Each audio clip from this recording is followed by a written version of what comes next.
Discovery, go at throttle up.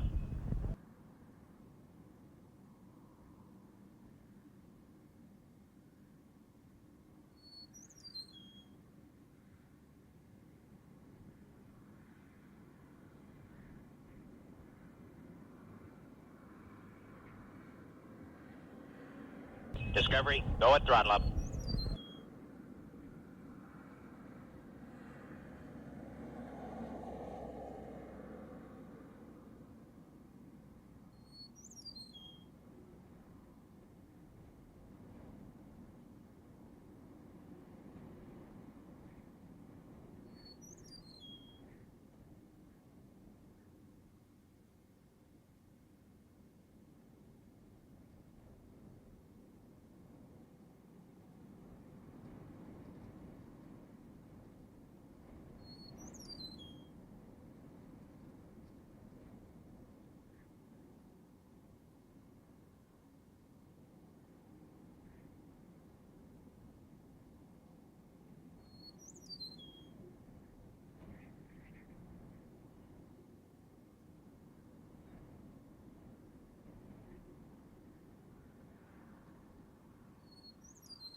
How you guys doing? I'm back. I'm refreshed. Just playing that song that I got stuck in my head, you know.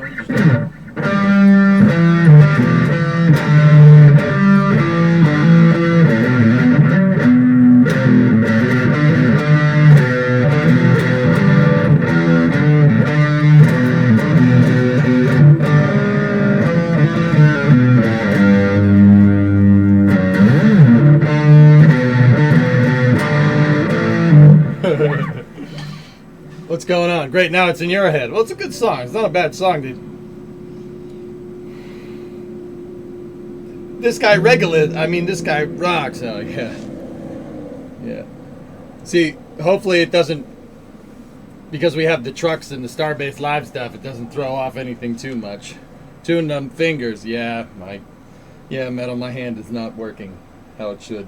Guitar's in tune though, I think.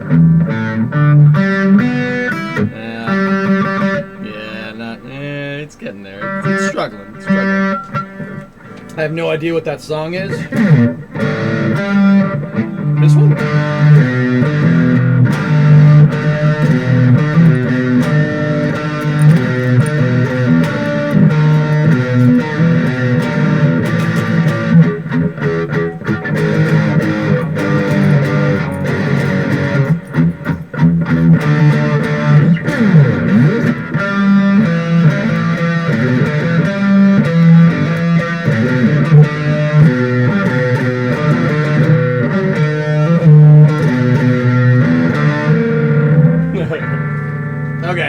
right.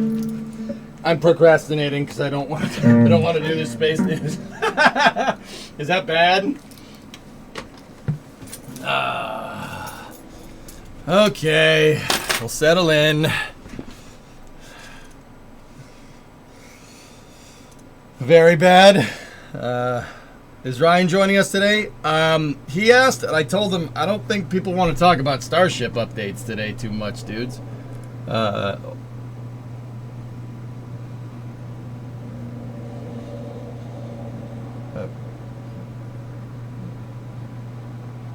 Well, I got the camera working, so it's all right. Fake EJ was in the way.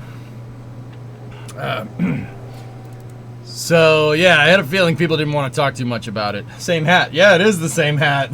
Yeah, see? It's the same hat. Dude, this was like 2016 or something.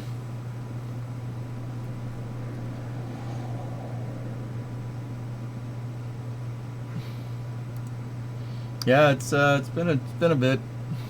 Hey.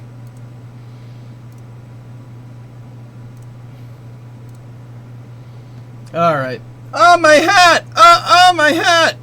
You were so young and vibrant and youthful. And Frau, you look so right. All right. And you had hair. You can't tell in that picture.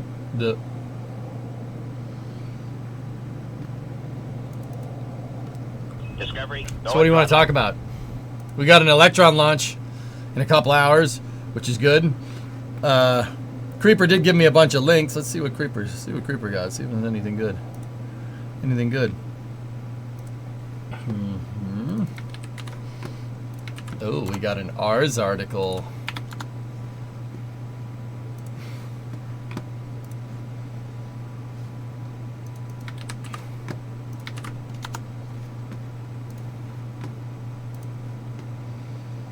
All right, let's we'll transfer all these links and keep going. Oh yeah, the budget request. Yeah, it's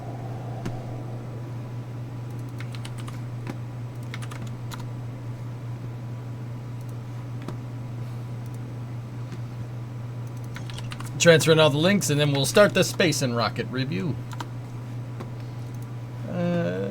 I'm a professional, I swear. Made some good work on the car today, dudes. I was pretty happy with that. I am pretty happy where we're at. Pretty good.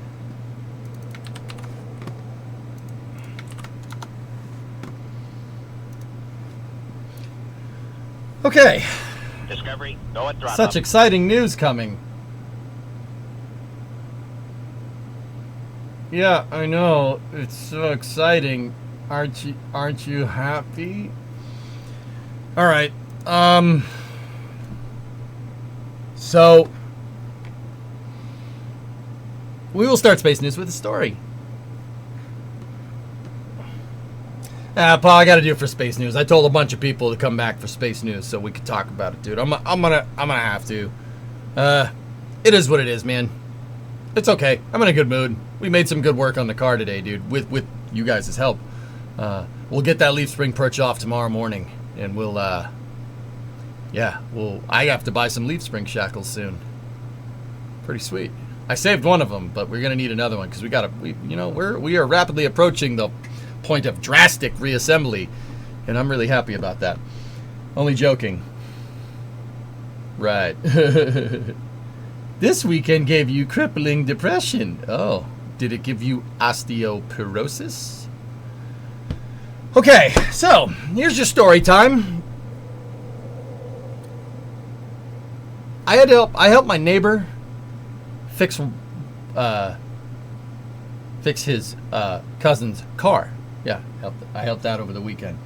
It was just a dead battery, not a big deal. So I was up in the middle of the city fixing a battery, right? And the guy was like, "Oh, what's wrong? I think it's a starter motor. I hit the starter motor with a hammer." I'm like, "Your battery's dead." I brought a multimeter and the jump pack. Your battery's dead. So we went and buy a new battery, put the new battery in. Bree's with me because we want to go for a ride, right? Interesting. No, not the grumpy neighbor. Did you get one with a go handle? No.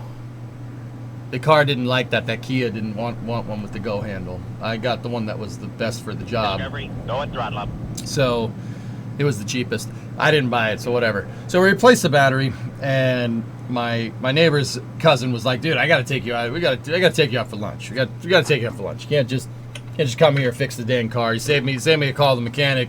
I'm like, "Just need the battery changed, dude. It's not a big deal." He's like, "Yeah, but you came all the way up here." So I'm eating in a 99 restaurant on Route 3A in Hingham, Massachusetts. You can go look it up. And my phone starts blowing the frick up. Dude, did you see this? Dude, did you see this? Dude, did you see this? No! Dude, did you see this? Oh my gosh, no! I have crippling depression. And I'm like, what the hell is going on? What the heck is going on? Well, what was going on is that the White House pulled their pick for NASA administrator. They pulled Jared Isaacman as their pick. No, I don't want to go. Oh, God. Oh. I'll turn the filter back on. Anyway, so my only question is, what's Jared's next step? Do we know Moon or Polaris or something else? We'll figure it out. No, I don't want to go. No, I don't want to go. Anyway.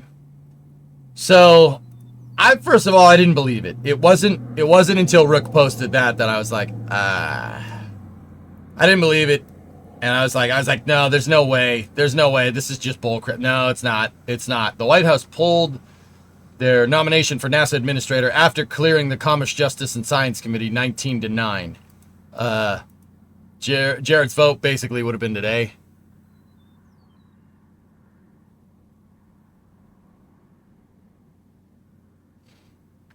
So, Space Twitter exploded, which was pretty funny. I was like, these people are mad. And, rightly so, guys. I ain't going to sit here and pretend like this is a good thing. It's not a good thing. That's not cool. That's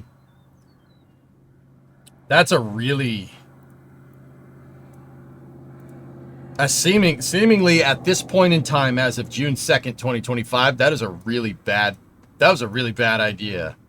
Now, rumors I heard this morning was that he didn't have the votes. Interesting. So, I don't think I've ever seen Space Twitter so united. Jack said it best.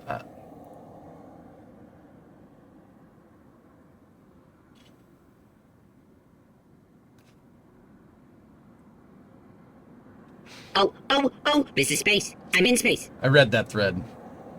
I don't. That's the way that Jack can conduct himself. That's not the way that I'm going to. It just shows how much of a joke the system is. Fellas,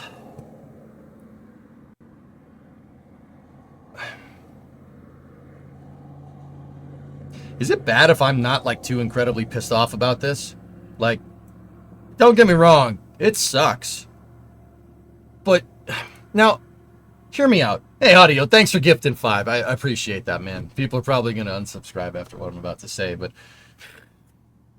now that I put that out in the ether. So, hey, Gil.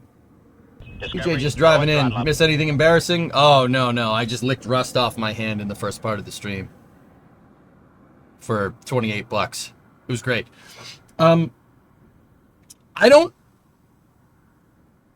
You were so much more mad about Viper, and I can't understand why. This is so much more.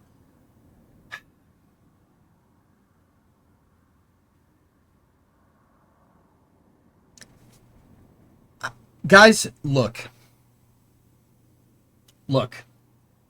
Viper was bullcrap, no doubt. And this is bullcrap, too. That's ridiculous. Come on, the vote was supposed to be today. Give me a freaking break. Why did this happen? So I started thinking about it, and I know what most people are going to default to. Sure. It's just, president doing president thing. Yeah, maybe. But why? I started thinking about why. Like, why? Why would you do this? Why? Really, why? We've only heard rumors so far. There's been a couple of rumors here and there. Nothing particularly concrete in my mind. Eric Berger had a couple of sources, and Eric Berger's sources usually are good. He said it's infighting in the White House. Fair. CNN also said infighting because after Elon left, they went after, because they had disagreements. Elon had disagreements about things with politicians. What most likely happened there is that Elon was thinking logically and politicians were thinking politically. I'd see that. That's a fair scenario in my mind. I wouldn't rule that one out. But I kept going back to thinking, Rarest, what you were saying. Maybe he didn't have the votes. Maybe he didn't have the votes, guys.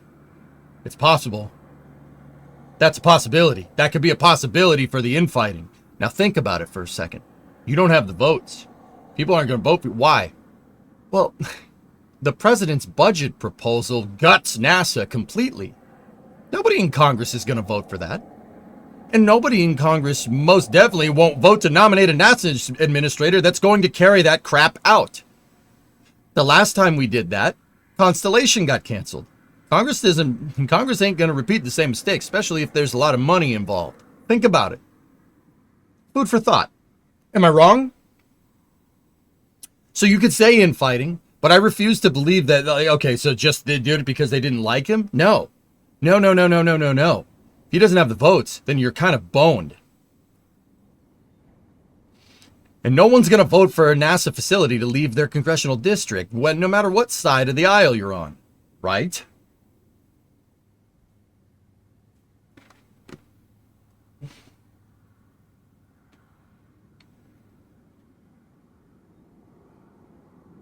He did. He had R&D votes locked up. You seem sure of every single senator. Elfish? I don't know how you would possibly know that information, but all right. Cool. Any comment on NSF Contents Manager's cross post? Opinions are his own, GS, dude. I don't do that. I don't conduct myself like that, but if anybody else wants to conduct themselves like that, that's fine. I prefer to stay straight. Like, it takes a lot to piss me off like that. I'm not gonna go off. What does that do? That doesn't help. It certainly doesn't improve my particular reputation for a news source. I like looking at things logically, despite stuff that does piss me off. Viper pissed me off, and I kind of let it show. Oops. Forgive me. I mean, I'm not perfect, right? Senator Kelly said on X that they had the votes. You sure? That's what I mean, dude. That's what I mean. That's what I'm talking about. And guys, I don't want to talk about Jack. Whatever opinions are his own. It's right in his profile, right? If that's how he wants to say stuff, that's how he wants to say stuff. He's still my buddy. He's a good buddy of mine, and I'm not going to talk crap about him behind his back, especially not in a public forum like this. Not that I ever would. Now, with that all being said, guys, there's this whole thing reeks. We could say it's infighting. Maybe they didn't have the votes. It's possible. Like, there's no way to really tell. There's no lie that people didn't like Isaacman being there. From the Senate confirmation meeting, it was a pretty damn straightforward thing. Now, it could be infighting. It could be infighting because they don't have votes. But there is a third one. The people that were dissenting opinions about Jared Isaacman's Senate Commerce, Justice, and Science confirmation meeting. There were dissenting opinions. One of the senators on there is from my state. There were dissenting opinions trying to dig into a potential conflict of interest. My only other thing is that they found one. Think about it. Can't push forward with the vote. You push forward with the vote even if it passes. If there's somebody brings up a conflict of interest, you're kind of screwed. President wants to carry out his agenda, right? He wants to do that whole thing with space, right? Maybe they found something. Maybe he didn't divest fully from Elon or something. Who knows? But that definitely was a point of contention in the Commerce, Justice, and Science Committee meeting. Now, once again, none of these, guys, are explanations. I have no idea. And the crappy part is that as taxpayers, we'll probably never know, which is stupid. And if you want to pick a bone with not knowing that, I would very much agree. Right? I don't think conflict of interest is a great concern. It only is if you have dirt on somebody in politics. That seems to be the game with politics, Arsenal. Would you disagree?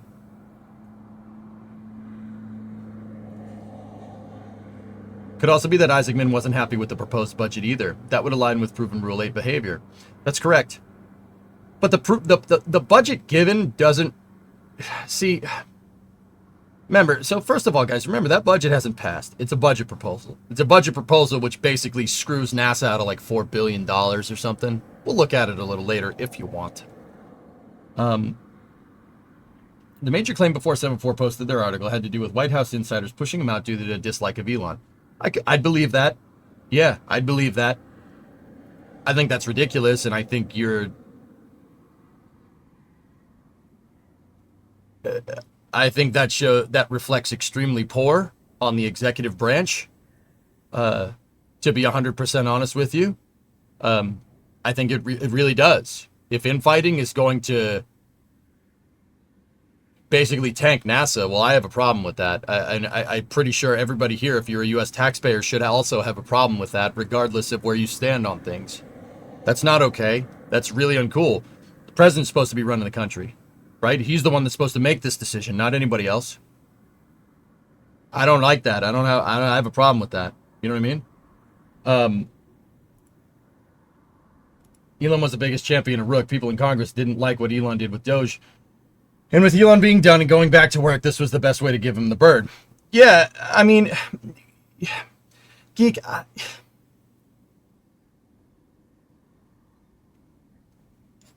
Honestly... Oh, I'm sure he's losing sleep about this at night.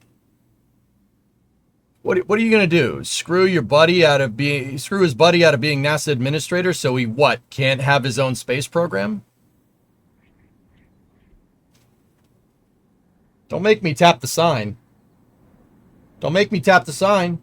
So what does that do? What does that do? Oh no! He doesn't have a guy that's his buddy in NASA. Oh. What is he going to do? Start his own space program? Oops. I heard about that, Admana. I'm not getting into that. Funny though. So, see what, yeah, don't underestimate the pettiness of them. Well, that just shows me that who's making the decisions up there? You know what I mean? I think everybody should have a problem with that.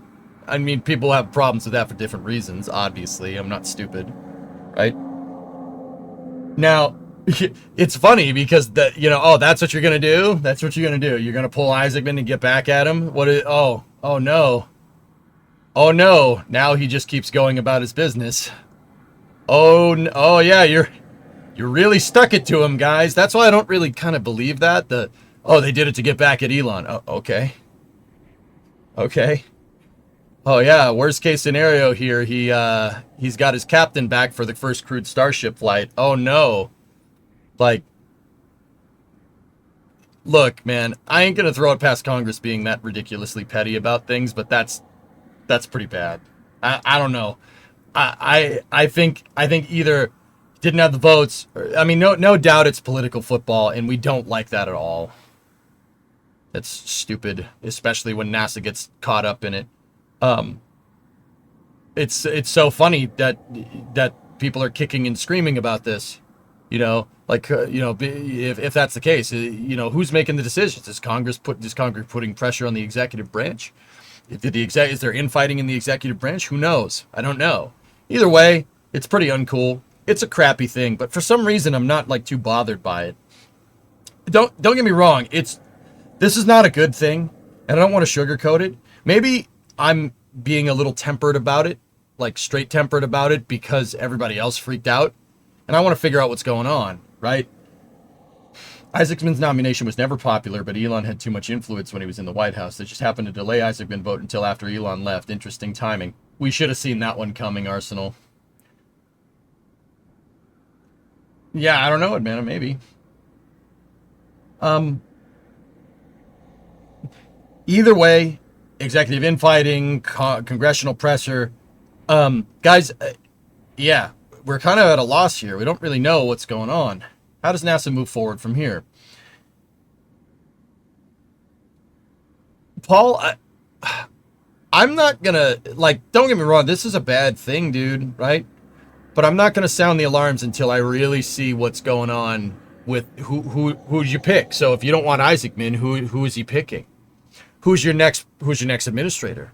I'd be very curious because whoever you pick is going to be partially a reflection on why you got rid of Isaacman, why you pulled that nomination. I firmly believe that. Um,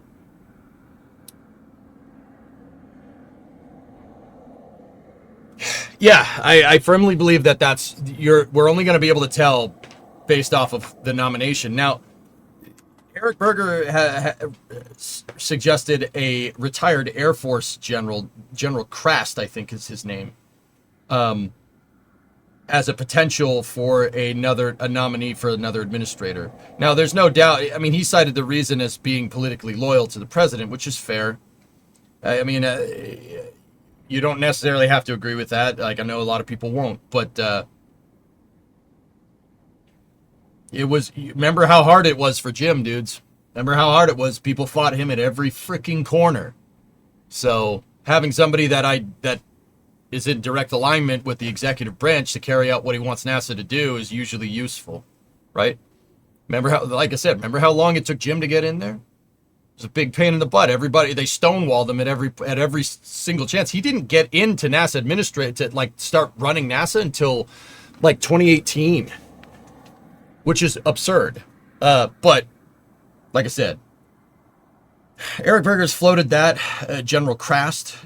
I don't mind General Krast. I kind of looked into him.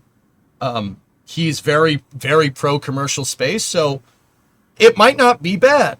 I'm serious. If he gets in there and he's really commercial space, like, all right, whatever, cool. You'll just do what Jared Isaacman was going to do. I probably knew Jared would stir things up. Yeah, Stephen Quast is his name. There you go. Yeah, he's very, very pro space. He's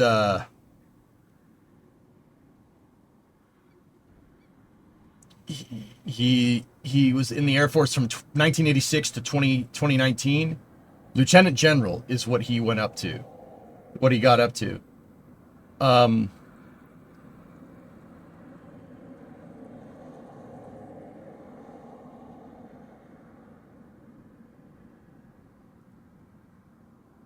Yeah, he's very pro commercial space, which is great. Guys, and I guess if Lieutenant General Krast got it, Quast, if he got in there, I wouldn't be too upset. He's going to do the same thing that Rook did, only he's more aligned or whatever that means. Not that Rook would have done a bad job. Let's be real. Janet Pedro's now pandering to POTUS. Her posts are sus. Okay. Pro-commercial space isn't that great for SLS, though. No doubt. Yeah. EJ, as much as this sucks for NASA, in the long run, it may have been a bullet dodge for Rook. Yeah, X-Wing, I saw when you said that before. Sorry, I didn't get a chance to reply. Cody, I'm doing great, man, by the way. Yeah,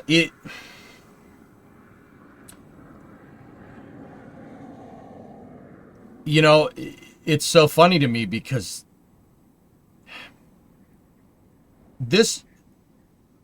what's the right way to say this? I'm not going to be nearly as graceful as Jared Isaacman about this. I mean, okay, yeah, you really stuck it to the guy who has a MiG-29 as his personal transport vehicle, that has his own private Air Force, that did the first commercial EVA, and now hopefully it will get back to doing the Polaris program, right?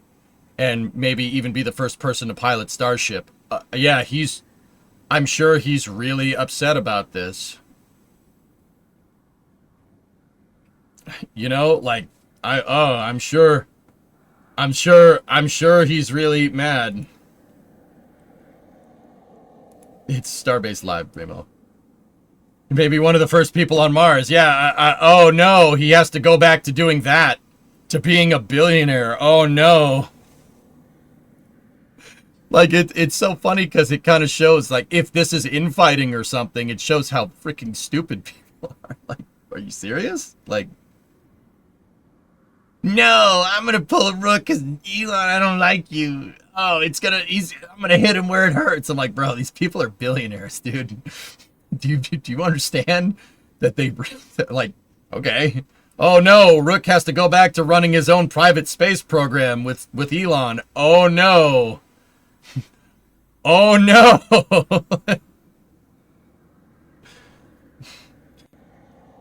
It's funny I'm sorry, that's very funny to me. You know? Oh no! Fastest Pro commercial, but really hates China and loves the moon. And this is Petro's post. Oh no.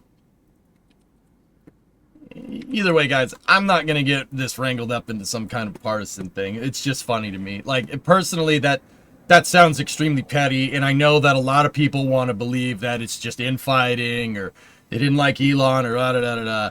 It could be. Yeah, it's a viable. That's a viable truth. But I also think that either an actual conflict of interest, which did reflect in the Senate, in the Commerce, Justice, and Science Senate testimonial meeting, potential conflicts of interest were uncovered, or he didn't have the votes. Or the infighting was because of that. I think that is a much more straightforward solution. And I think there's as much credibility to that as, oh, Elon slept with Stephen Miller's wife. That's messed up if he did. But like I said, I don't know. We don't know, right? We'll probably never know. And if you have a problem with not knowing why, I would agree with you. I think that's ridiculous. You know?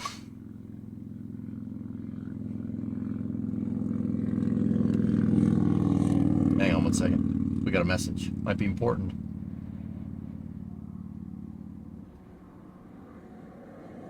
Oh.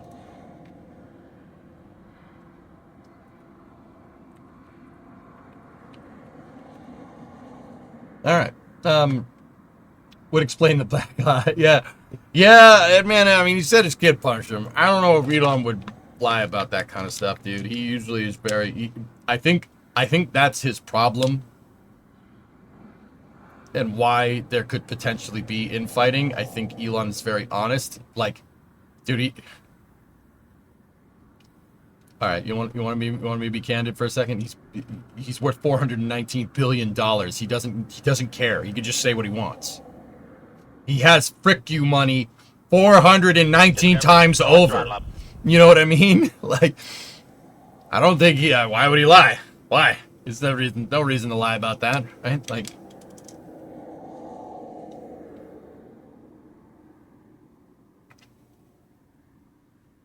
and Dr. Gnome, how's that pertinent to what we're talking about? Please. He obviously does care, yeah, no doubt. But even he has an image he wants to keep. Oh, he has an image he wants to keep? Sure. Really? You sure about that? You sure about that? You sure about that?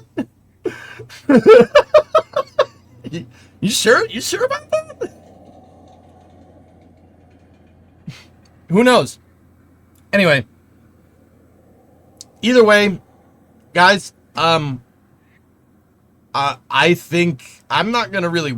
I think, fellas, I think this is really going. We're really gonna figure out this is not something that we're gonna know right off the bat. The potential gravity of this decision.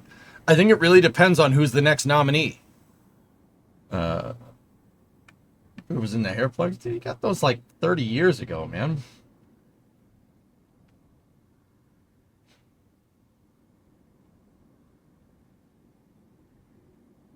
Yeah, Arsenal, there also could be that. I mean, that I don't think he understands that people, like, you just weigh in on whatever.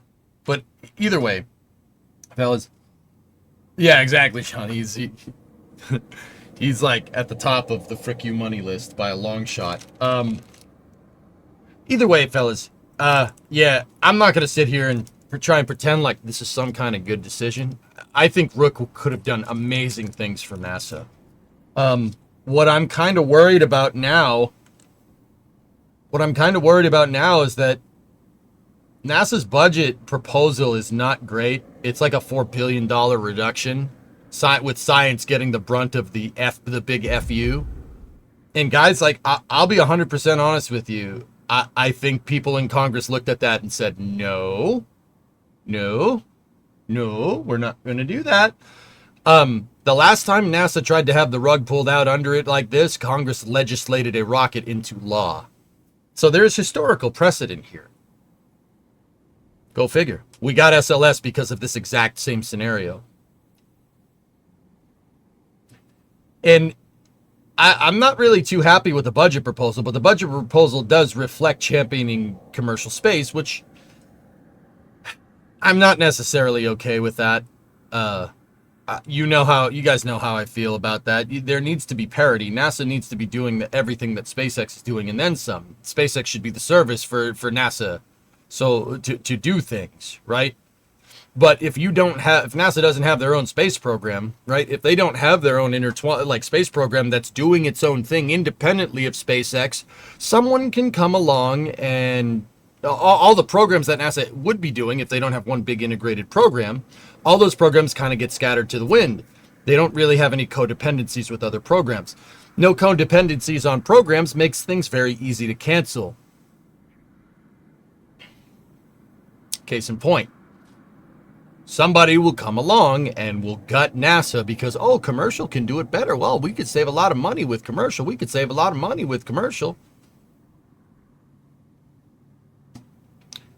This is why I always say, and this is why I go on a rant every time about Constellation and why getting rid of a national space program is an extraordinarily bad idea for the long term.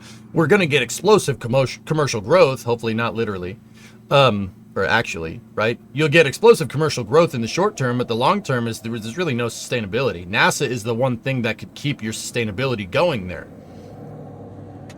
You don't have NASA doing their thing. The entire space program is subject to the winds of capitalism, and that's not necessarily a bad thing.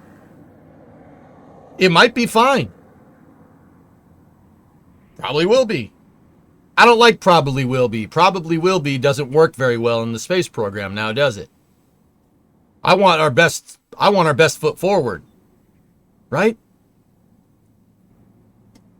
So in that regard, I don't really like the budget proposal either. But once again, it's just a proposal, guys. There's no need to doom and gloom. There's no way Congress will let that fly. No way. In fact, I'll be honest with you guys, and we could sit here and say infighting or Elon slept with this person or didn't sleep with this person or whatever. We could say whatever it is. I think that's the reason. I think the people in Congress saw this budget proposal and they said, nope, not voting for this guy. And then I think the White House got wind of it and said, oh crap, it's not going to pass. We need to rethink things. Either that or they doubled down on it and released a revised draft budget proposal, which is exactly what they did. Whoops. It's not rocket science, dude. Don't rely on Congress to make the right choice. Always call your Senate. Yeah, now would be the time to do it, Grenaders. If you wanted to speak out about this, yeah, now would be the time to do it. I personally think that Rook would have made an amazing NASA administrator, but in the back of my mind, especially with this coming to light and it ending this way, this is space. I'm in space. I can't help but think that X-Wing, you might be right, man. You may have dodged a bullet here. Time to start learning Chinese. What are you talking about, man? Artemis 2 is not going anywhere. Guys, even with the gutting, that terrible, frankly terrible budget proposal, Artemis 2 and Artemis 3 are locked in on funding. When they happen, when will they happen? Don't know. But they're definitely going to happen. There's no way they're getting rid of it. I'm sorry, Congress won't let that happen, fellas. It's far more complicated than rocket science. It's politics. Yeah. Is a guy particularly in charge of what happens when you email your congressman? 100% this. No one calls in. If no one calls in about NASA, no one calls in about NASA. So if your members all get their call reports at the end of the week, they see a random jump in NASA calls, they'll probably pay attention. Bingo. Now would be the time to do it. If you're in the U.S., give your representative or senator a call. Make a fuss about it. That's clearly what works.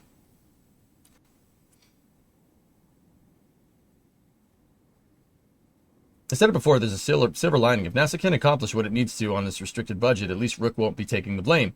Yeah, Shmimmeron. Yeah, that's what I mean. You want to take somebody as cool as Rook and subject him to political wins? In the back of my mind, man, I was like, okay. This could be a good idea. Yeah, if half of space Twitter that tweeted they were outraged by this called their damn senators, maybe we could make a little bit of a fuss. Now, once again, yeah, like, guys, yeah, don't get me wrong. I'm bumming about this, dude. It's a big bummer. Rook could have done awesome things. I think Jared Isaacman would have been amazing. But let's look at the bright side, dudes. I refuse to be pessimistic about this. I refuse. You look. No one's going to give us Mars. You know what I mean? No one's going to give us the moon. The Apollo program had to fight tooth and nail to get it. We have to do the same. No one's going to give it to us. We got to be the squeaky wheel. And that's fine. I don't have a problem with that. Everybody here, I know there's people here with that don't see eye to eye on politics, but we're still here. You know why we're still here? Because we like space. Everybody can agree on that. You'll go back to playing Ace Combat in real life. Yeah, they really stuck it to him, didn't they, Edmana? Oh, no! He gets to go back to flying his MiG around. Oh, crap! Oh, jeez. Oh, wow, yeah, you really stuck it to him, bud. Like, these people are so stupid. I hate politics so much, man. But unfortunately, spaceflight is intertwined with it, right? Like, I hate these people so much. Everyone. All of them. Just or Polaris 2, or 3, or all.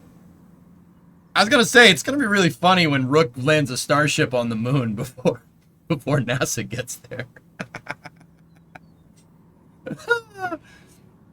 Oh boy. You'd be surprised how few people actually end up calling up and writing. It's 100% the avenues that individual can personally sway. Yeah, your representative. Call your rep. I'm serious. Call them. Write them a letter. Write them a freaking email. It takes 2 seconds. I think that the White House pulling Isaacman is a bad idea for space. Done. Sent. Boom. It doesn't take much. Or just call. I know. There's people out there that are afraid to make the call, afraid to call people, afraid to use your damn phone. Yeah, I called you out. This is important. Just pick up the freaking phone. Find your rep. Pick up the phone. Call him. Call the senator's office. Do it. It's not hard.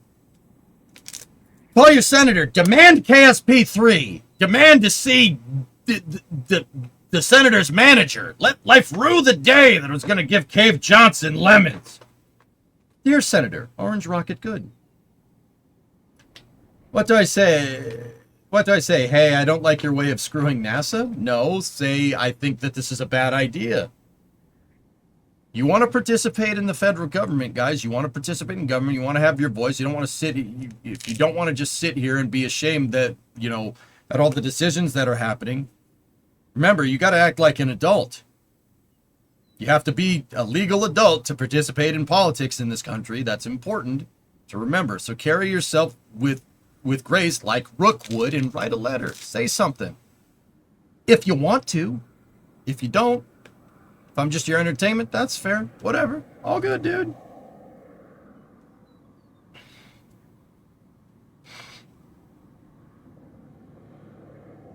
Yeah, of course. Portal 2 reference. I honestly really wish that the Rocket Review could be like an audio-only option so we can listen so you can listen while I'm working. Oh. Interesting. Write a letter to Ed Markey on stream. Remember how I said you have to conduct yourself with grace? I'm not sure I could do that. I'm not sure I could do that.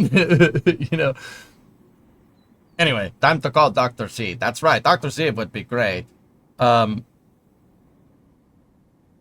yeah, guys, just, you know, if you're dooming and glooming about this, you know, I'm going to say something, all right? I'm going to say something. If you're dooming and glooming about it, don't. So first and foremost, I mean, this part isn't going to help.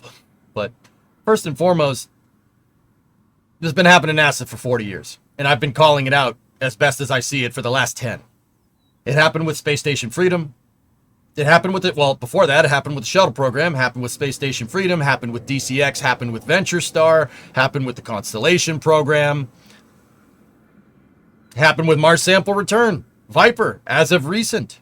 This crap happens all the time. It happens. But here's the thing. Over the last 40 years, all this stuff is happening, and we just basically take the L. You take L after L after L, and you know what? It's annoying. This is why I talk about this stuff. However, we have an ace card. Starship, man, and Falcon 9. We have an ace card in the hole. It's not, trust me, man, it could be way worse. It could be way worse. If you don't feel good about this and you're bumming about it, I'm not trying to be like, well, back in my day. But dude, when I was a spaceflight fan, 15 years ago, shuttle got axed, Constellation got axed, commercial crew was a distant pipe dream.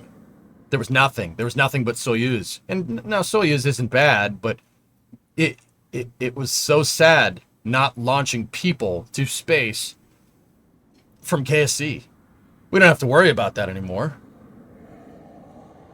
As of 5 years ago, we don't have to worry about that no more. But, guys, believe me, it could be worse. It could be worse. If SpaceX didn't exist right now, I would be, like, in a mental institution.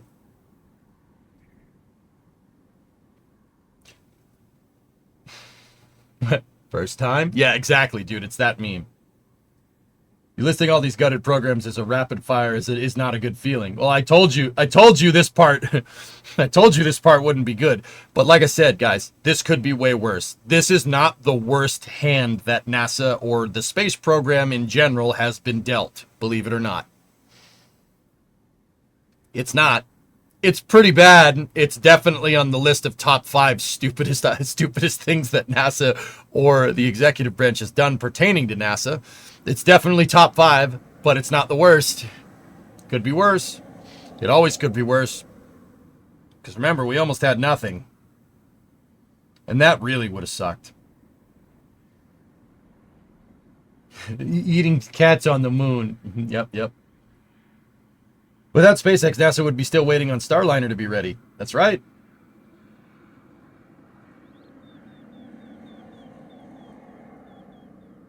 That's right, Kirok. Worst hand that NASA science has been dealt? You have a short memory, Kristen.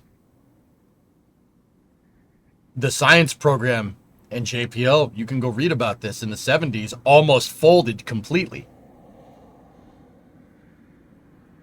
After the Apollo program went out, you know how much science funding went out the door? Because they wanted to make NASA into the service to move satellites into space. Well, the DoD wanted to use the space shuttle to move sats into space, and then NASA would get the scraps from the shuttle program. Oh, you have a short memory.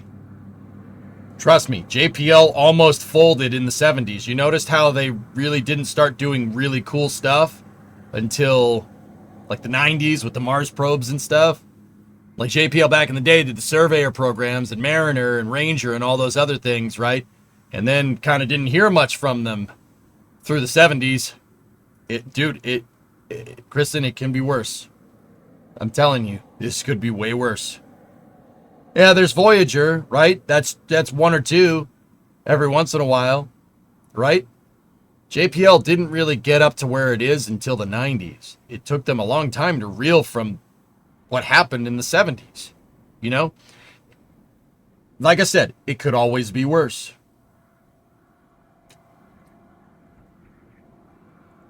I just wish we didn't have to do this again. We're in for another decade of suck. Not necessarily. Not necessarily. I don't think so. Like, guys, there's no way that budget proposal is going to pass in Congress. There's no way. It's not. Like, if it is, I will be the first one to tell you that I was wrong. I really don't think it is. I have jury duty next week. I hate this stuff. Okay. Could you please explain how recent events will affect NASA from a purely technological standpoint?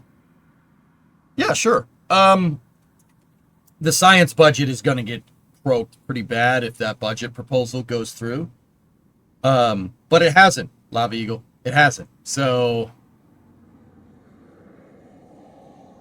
we're just back to where we were with stuff like Viper getting canceled. And basically everybody being in a holding pattern from a technological standpoint. Good news is that Artemis 2 and 3 are on no matter what. Even if this terrible... Oh, got a cramp in my foot. That hurts. Don't get old. I'm good. Even if this, frankly, terrible budget proposal goes through, Artemis 2 and 3 are on. We're still going to get to the moon.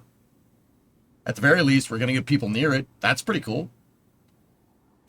Oh, man. I have a footrest under my desk that I put my feet up on, and, like, my toes... Like, I have my toes up against the side of the desk, and they got twisted. I hate it when my Schwartz gets twisted. Anyway,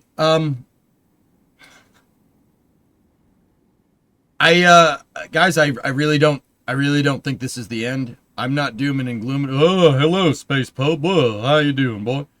From a technical standpoint, NASA, if the budget proposal goes through, yeah, a lot of programs are going to get axed, and that's not great. I don't want that. Now, guys, I've said what I've always said. I understand the necessity for NASA's Science Mission Directorate. I'll be honest with you guys. I like the human spaceflight stuff, personally. That's my favorite stuff. People on the damn moon, planting that damn flag. That's where my love of spaceflight comes from. It's sending people up there, you know, pushing the boundaries of human exploration. Don't freak out. That can be done with probes, but it won't replace sending a guy up there with a flag, right? With all that being said, just because the Science Mission Directorate isn't really what sparks joy in my heart when it comes to spaceflight, it's still a vital part of the program. Even though I don't really like it, it's like, okay, another probe, that's cool. All right. There's no way people look at like the Sentinel-1 mission with the same reverence as like an Apollo mission. There's no way. Or even a Gemini mission, or even a crewed launch. Crewed launches are the things that people look at NASA and say, that's NASA. They're sending people into space again. Not necessarily the probes. Now, don't get me wrong. Just because the probes aren't as popular in the public eye or popular in my eyes, right, doesn't mean that they're worthless either. So despite me not, like, I'm not really, like, I don't... Like, a climate monitoring satellite doesn't really, like, do much for me, and it doesn't do much for anybody, right? But you gotta do the hard things so you can do other things, right? It's a vital part of the program. You have to. You know, that Earth observation is so damn important, at the very least, for, like, disaster relief. And predicting storms and weather. That's really kind of important. Just because the satellite's there to monitor like ocean levels rising doesn't mean that it doesn't also monitor the weather. The satellite can do both of those things. It's pointed in the right direction to do both of those things, right? Like, so like, I'm not gonna lie. I look at the budget proposal. I'm like, oh man, human exploration's okay. SLS is gonna be okay. But I can't sit here and pretend like the science budget is that's good. That's not good. That's like $4 billion reduction. And the hilarious thing to me is that everybody's like, yep, we're being fiscally conservative doing this, boy. Yep, that $4 billion, we're going to save that. Oh, yeah, that's great, boy. Dude, $4 billion is nothing. It's a drop in the bucket for the U.S. budget. That's nothing. You know, like, you know, defunding NASA in this scenario under the guise of being fiscally responsible is like quitting soda when you have a heroin addiction. Like, oh, I stopped drinking soda. You got to stop those sugars. You can't have too much sugar. You don't want to get diabetes. Here, let me spoon it up. Like, oh, yeah. No, you're being real healthy, aren't you now? Like, oh, you're being really healthy. Oh, look at that. You cut out sodas. Good for you. No sugar in your system. All right. Like, it's funny because everybody uses it as an excuse. Because it's an easy target. And that's why I always say the science programs need to intertwine. They need to be codependent so nobody does this crap. This is a case scenario to what I'm saying. Why you do not want to do this. Why you have to have these programs with JPL working hand in hand with your human exploration program. And it's funny because we know there's been infighting at NASA over the past 30 years about where our next destination is. There's been infighting about whether we should go to Mars or whether we should go to the moon. And some people think we should go to Mars, and then they fund Mars missions. And then some people think we should go to the moon and then fund moon missions, right? Do these people not have the wherewithal to know that you fighting against the people that disagree with you about where we should go next in space is going to we're going to end up with nothing. We're going to end up with nothing. Case in point, budget proposal. Look at that thing. We're going to end up with nothing. Be careful. This is why I always would, and I know people hate it, right? Like, this is why I always made it a thing to mention this stuff, because the programs don't commingle. Some politician is going to come along that needs a W and is going to axe NASA as low-hanging fruit in the name of fiscal responsibility or whatever type of political nonsense that they're into. We saw it happen with Constellation, and now it's happening again. It's hilarious. History is repeating itself. It's actually not repeating. It's rhyming. Hilarious to me. And I predict that, like Constellation getting axed, I predict that Congress will double down, which is exactly what happened last time. Because this is what always happens.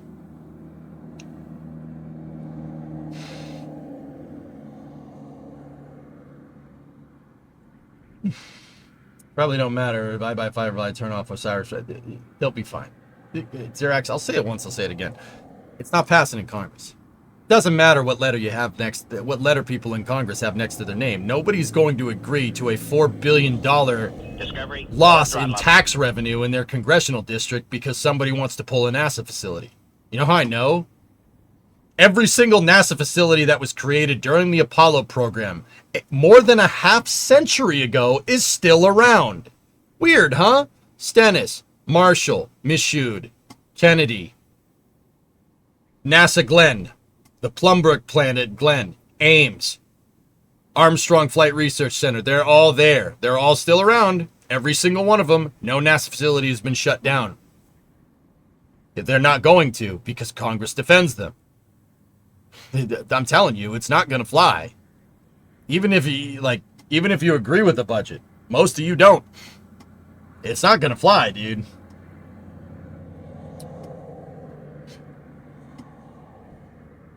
This is different. We are currently in a constitutional crisis 16. You can say that, Kirsten. Kristen, you can say that, but we're not. Like,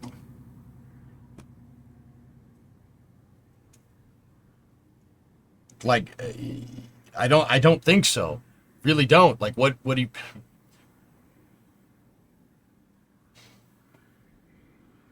Actually, there's only one that's shut down, the Electronics Research Center in Massachusetts.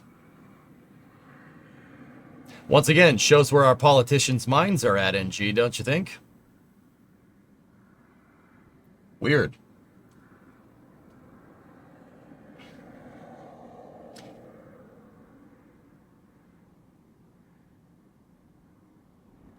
Perseverance was awesome, though. Oh, no doubt. Yeah, that was awesome. Don't... Guys, don't... That was good stuff. Really, for sure, floating disc. But don't confuse that with... That's, Curiosity and Perseverance landing and Ingenuity flying around. Those are good news stories, and those are people that's high-profile stuff. What about the thousands of other, or the hundreds of other probes NASA's launched? No one gets hyped up for the Landsat 9 mission like they would Perseverance launching and or landing. Firstly, X recognized this. The budget proposal won't pass, dudes. I don't know why you guys think it's so surefire. Chevelle, politics aside, do you think it would have been feasible to keep the shuttle flying for certain missions such as Hubble repair and reboost? It's a shame we had that capability and gave it up. I think the shuttle should have kept flying, Chevelle. I think the vast majority of people here all agree that it should have been flying at least until like 2015, 2016, when 2017, like when Commercial Crew came a lot more into focus to avoid the stopgap. How much money did NASA end up paying the Russians over 10 years? The Russians were charging $90 million a flight. How many astronauts did we send, dude? Like I said, as an idiotic policy then, it's a really idiotic policy now. Seriously, for the price that we paid in Soyuz seats, because the Russians jacked the price, because why wouldn't they? They jacked the price because it was the only way to get to the space station. They jacked the price up, and NASA just kind of bent over and took it because they didn't have a choice. For all the money that we could have spent, for all the money that we spent sending astronauts to the ISS on Soyuz from like basically 2011 all the way to like 2020, all the way till around DM2, right? Dude, we could have just kept flying the shuttle. I'm serious. The money almost pushes. I've done that math before. It almost pushes. It would have been enough to fund the shuttle out to about 2015, 2016. Do I support the president? Yeah, George, dude, you'll never hear my opinion about that, ever. I'm your entertainment. I'm your entertainment and your news. I don't have any political access to grind, nor would I grind them here with you. If that makes any sense.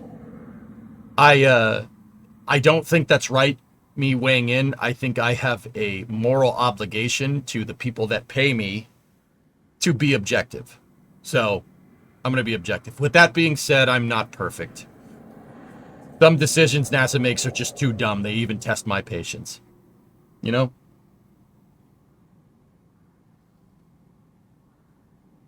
It's very important to me that I don't disclose any of that to you. I'm just, you have my word that I will be unbiased in this. Okay? My only axe to grind is that spaceflight we need to spend more money on spaceflight. I very much agree with like SpaceX's and how kind of Elon looks at this.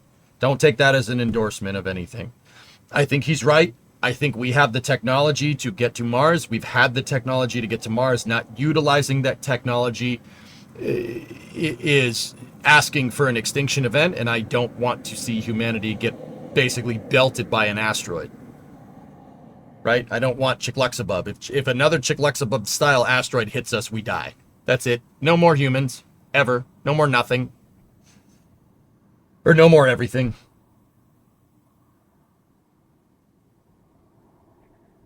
Do you support the NCR? Sure. Okay, so you do. I'm not entirely sure how you surmised that from what I said, but no, I don't support anything. I support space, dude.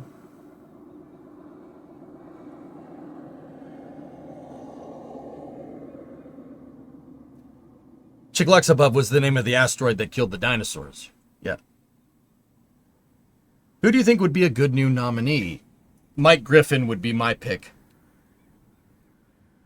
Yeah, the guy that got the shuttle running operationally, and the guy that started Constellation. Some people might not like that pick, but I can't. There's an awful lot of boxes to tick here. You need somebody that's like, okay, I will speak candidly. This is not an endorsement. You need someone that ideologically aligns with the president. So you need somebody with an R next to their name. You need somebody that's gung-ho about space, and you need somebody that's really good at fixing these types of problems. Mike Griffin was George Bush's NASA administrator, George Bush Jr.'s NASA administrator from 2004 to 2009, and he did a pretty damn good job. That guy got the shuttle running reliably.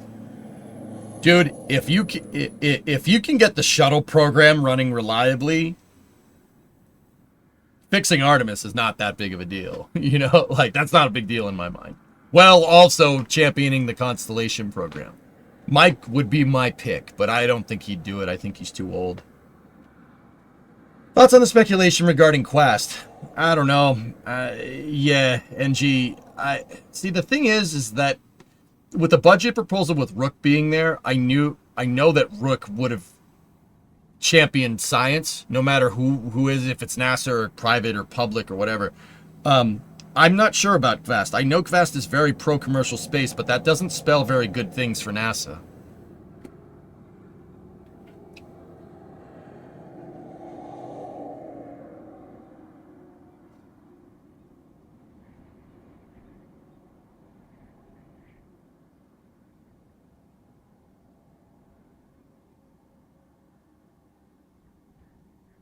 Problem comes down to a leadership problem and a lack of vision.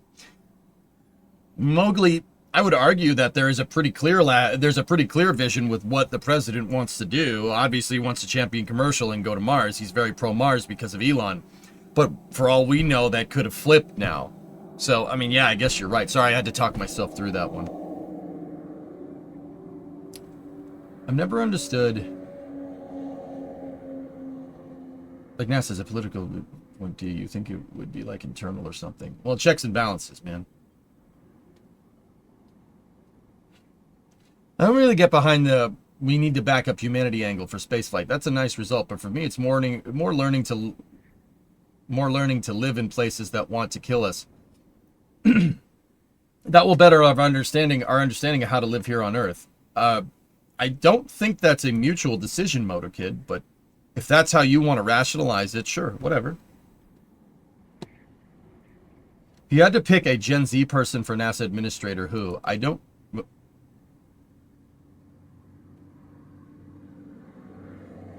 know.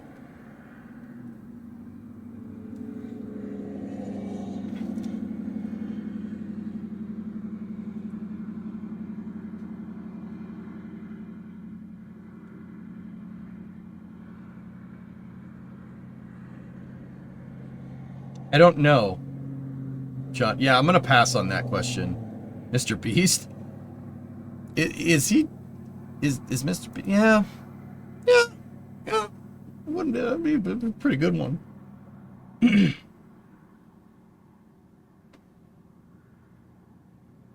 I think Mr. Beast is part of my generation. He's on the tail end of the millennial generation. But I don't know. It doesn't matter. We're getting too far into the weeds.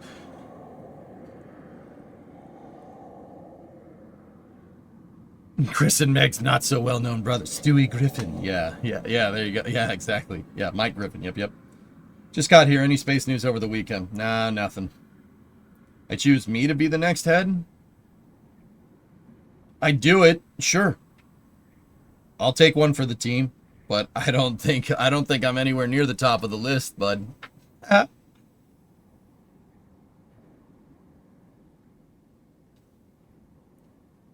Kathy Leaders just left SpaceX. I heard she's going to be the new NASA administrator. Maybe. You want Jeff Daniels to be the NASA administrator? The guy from The Martian? I don't want that. What would you do, though?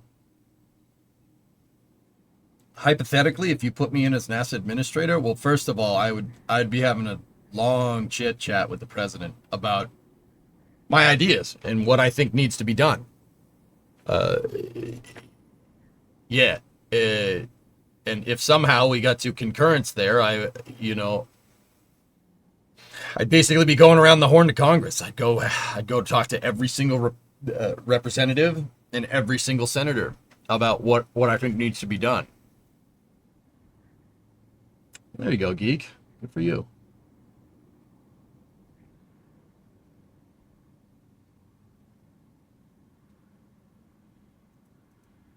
How about Sawyer? I don't know if Sawyer would be up to it, Dan, but if he did, sure. And what would that be? I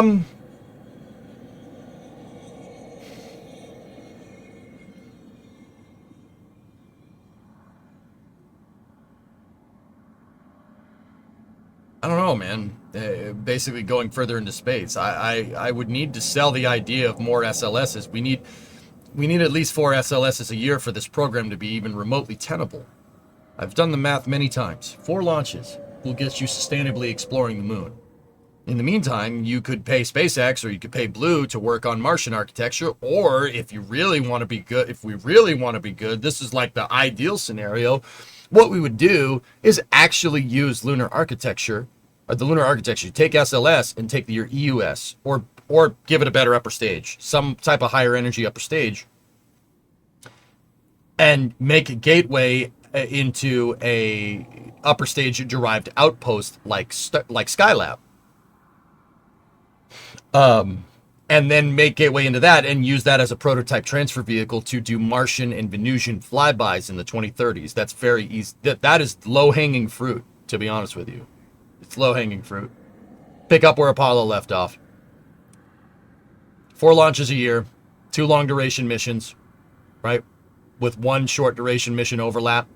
Send the third one to build Gateway. Gateway is just a dry workshop or a transfer vehicle, like what the future versions of Skylab would have looked like with the Apollo program, right? Turn that into your transfer vehicle, send the first Americans to Mars, albeit on a flyby. It's a good place to start.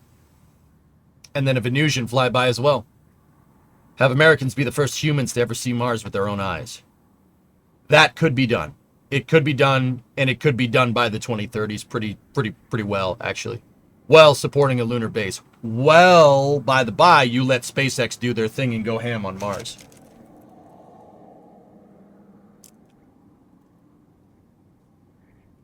I had to stop the stream because the camera wasn't working, Hokey, but I did an auto stream this afternoon, so didn't really need the camera.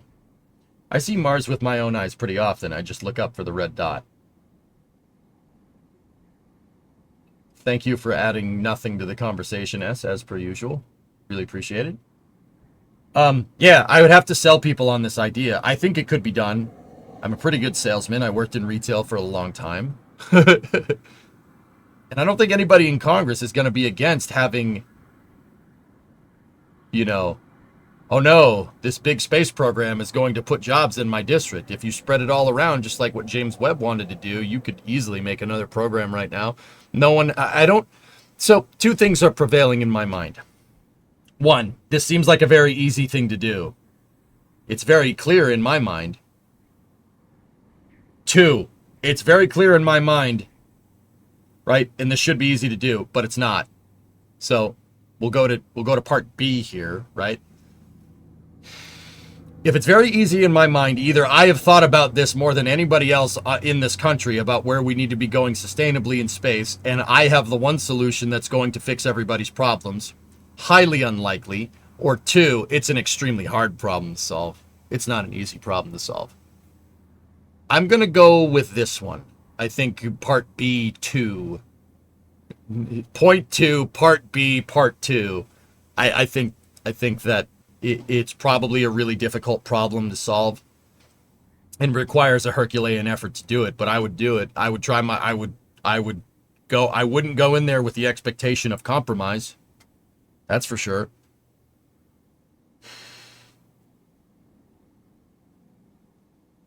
Inefficient, but made part in every state to force them to capitulate. Inefficient. You just called the Apollo program inefficient. I would very, very much disagree with that. But SpaceX works on the Mars project. Bring Rook in as a commander. Yeah, that's pretty much that's probably what's going to happen, Sledge, to be honest with you.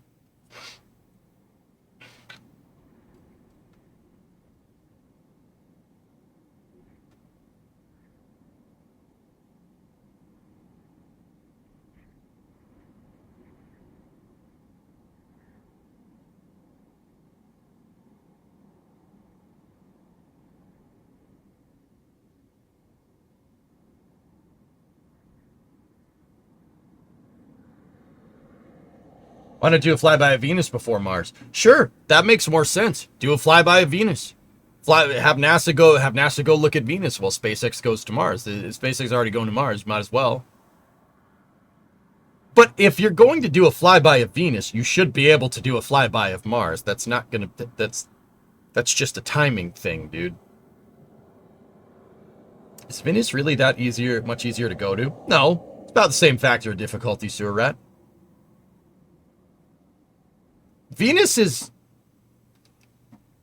as close as Mars, but in the other direction. It's closer to the sun than Earth is. So, like, Venus is here, Earth is here, and Mars is up here. Mars is a little bit further away from Earth, but with orbital mechanics, like semi-major axis, in this regard, doesn't really... Your SMA is going to mean you need a higher delta V transfer, but it's not that higher. It's not that much higher of a delta V transfer. It's not that much. Getting to Mars requires more characteristic energy. But if you're making something that can fly by Venus, you can make something fly by Mars with the same rocket. I want NASA to have the kind of budget to afford Heritage flight. Let's see Gemini in space again. I think they should, yeah. Man, they just let the commercial market do it. Here, you want to build your own Gemini? Here you go. But yeah. Isn't Venus's atmosphere acid? Yeah, that's why you'd do a flyby. Yep. 3.5 kilometers a second for a trans-Venusian injection versus 3.6 for trans-Martian injection. It's not a lot. Yeah, they're right next to us from a delta V standpoint. It's very easy to do. And then from there, from your flybys, you could work on figuring out landing architecture for Mars, not for Venus. Don't do that. Maybe a space station around Venus, maybe, but no, you don't want to land there. Trust me on that one. You don't want to go there. On second thought, let's not go to Venus. 'Tis a silly place. Repost, how many deep space stuff do we got out there other than Voyager? Voyager 1, Voyager 2, Kepler K2, New Horizons, OSIRIS-REx. There's a couple more off the top of my head. Cloud City on Venus. I mean, we'd have to figure out that type of technology. I'm not sure how you're using SLS to build Cloud City on Venus, Xerax, but yeah, that would be a good long-term goal. You're not doing that with SLS, let's be real.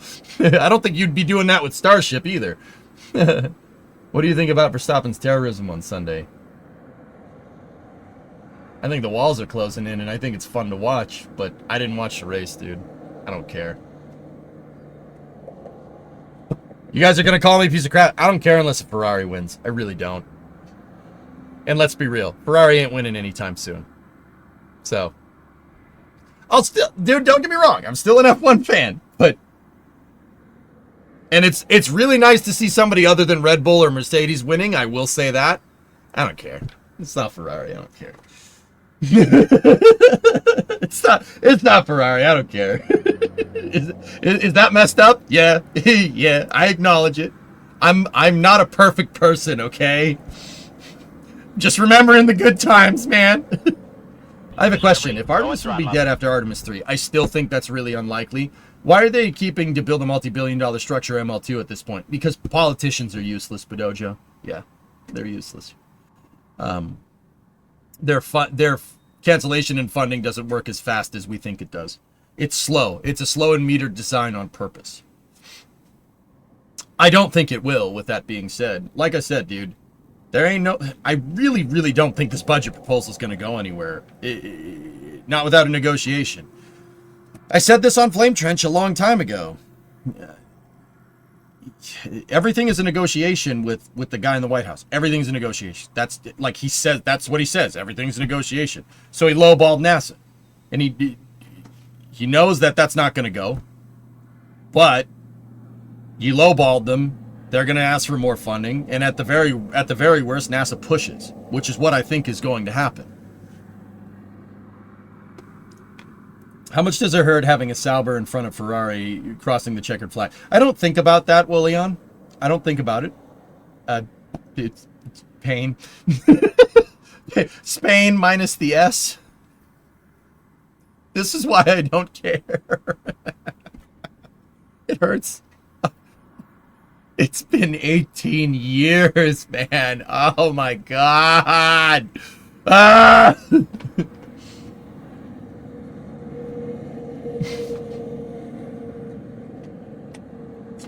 It's been 18 years, bro. It's been 18 years. We had to do something. How could you be this bad? You're happy because it was Hulkenberg. Yeah. I don't like Nico Hulkenberg. I think he's a solid mid driver. He's always been a solid mid driver. But he's from your country, so yeah. But then again, I like the Americans that drive an F1, and they didn't do very well now, did they? They suck, you know? Just give them 40 billion. It's nothing compared to your national budget. Well, that's always been the argument, Xerax. Like I said, saying you're being fiscally responsible and cutting NASA's budget is like swearing off sugary drinks because you have a heroin addiction. I don't have to worry about getting diabetes. Yeah, but you're addicted to heroin. That's not good. Yeah, but not getting diabetes. It's like, okay. What? What? The hell is a kilometer? Hey, Shadow Mask, it's going good, man. You can tell Hamilton is pissed from his radio chatter, dude. He wants to punch his engineer in the face, and it's pretty obvious.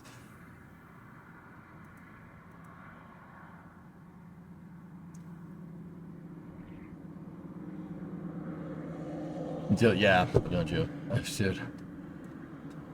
Please.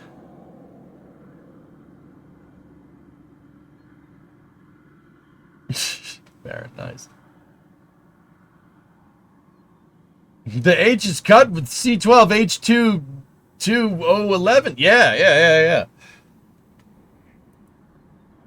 Now, the country of Canada has apologized for Lance Stroll on multiple occasions.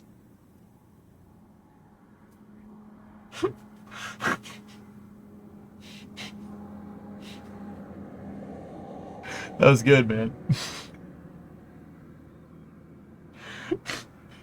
Surely this isn't the first time Canada's done something like this. Let's not forget about Lance Stroll. No. The Canadian government has apologized for Lance Stroll on several occasions. 18 years since Ferrari had a winner, since the Patriots had an inflated ball. What? Nice try. Try again. Lance Stroll slander has to end. Yeah, I know. We might hurt ourselves and have to sit a race out.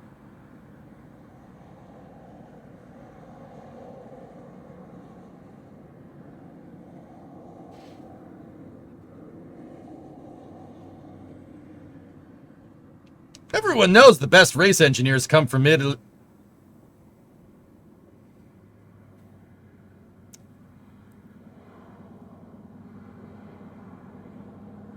Kimmy Dog, have I seen the Firefly post with the moon descent? I have not seen that yet, but we will look into it. It's like the new airman on the base in crippling debt on a 25% car loan buying a brand new Mustang. But he saved $15 on car insurance by switching to Geico. Dude, it really is. It's the E2s or the E1s, Aqualex, that are like, I just bought a Scat Pack Charger. It's like, I hate you. It's like, bruh, what are you doing? Stop it. When is the Rocket Lab launch? So we have a Rocket Lab launch that's full stream ahead in about an hour, dude. Oh dear. All right. What did you want to see? What is Baron? What did you want to see from Yannick Petro? A message from acting administrator. On 31st, President Trump shared that he intends to announce a replacement nominee for the next NASA administrator. Now, the Canadian government has apologized for Lance Stroll and has apologized for Latifi on several occasions. As the president has stated, our next leader will be tasked with executing the president's bold vision for space, including planting an American flag on Mars and aligning with national priority. Okay. In the meantime, it's your professionalism, resilience, and commitment to the mission that keeps NASA moving forward. We will continue to stay focused and deliver results for the American people as we await the president's nomination. Embrace the challenge. Oh, you're fired, by the way. Janet. What?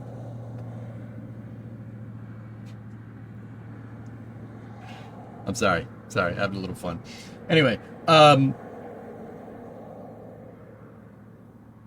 do flags not count if they're put there by robots? Yeah, that doesn't count. I mean, at least the guy still wants to go to Mars. That's kind of cool. The other thing from NASA Watch. Remember, Valtteri, I know that we made Lewis pass you and he won the race. I would make it up to you, Valtteri. I'm sorry. We did what's best for the team, Valtteri. Yeah, that's right. We did what's best for the team, Valtteri. Thank you for being there for the team. Oh, you're fired, by the way. Michael Altenhofen, who joined NASA from SpaceX in January, is the new NASA Deputy Chief of Staff. Oh. Oh. All right.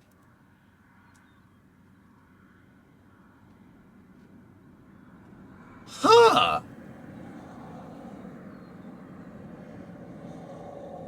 Interesting.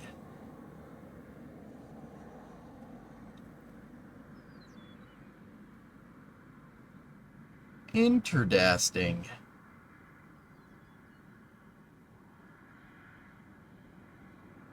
Huh. That's very interesting that he'd stay on.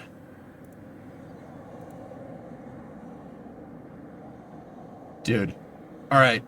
Bathroom thought. This isn't news. This is just EJ being weird. Can you imagine if they were like, no, not Jared Isaacman. We need Scott Poteet to be the next NASA administrator. Can you imagine? That'd be pretty funny.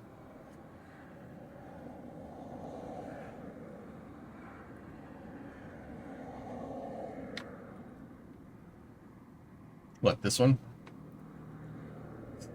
Dude, like, I'm just putting it out there. That'd be pretty funny.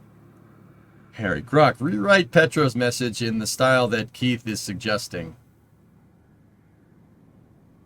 She's a master in the art of not reading the room, massive budget cuts, draconian personal layoffs, a well-liked administrator, nominee, bounce for inter-White House political food fights, and yet it's all don't worry, be happy on the 9th floor. Dear NASA team, I know you're all thrilled about the budget cuts and looming layoffs, but let's not sweat the small stuff. Oh dear. Nah, that stirs the pot a little too much for my taste on the stream. That's pretty funny, dude. I can read faster than I can talk, don't worry.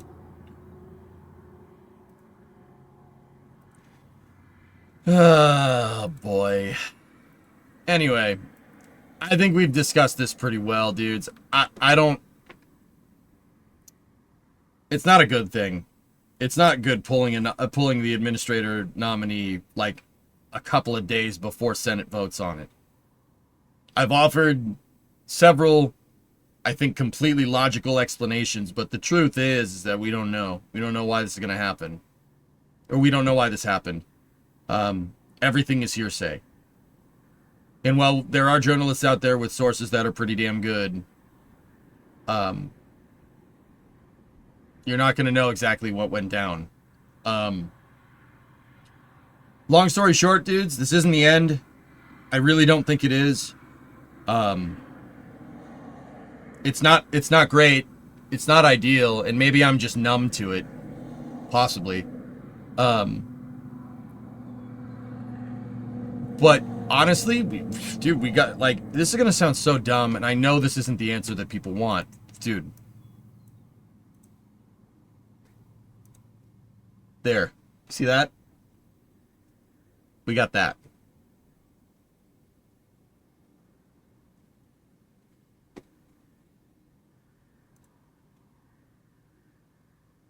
Don't worry about it. Look at the replies in that thread, Baron.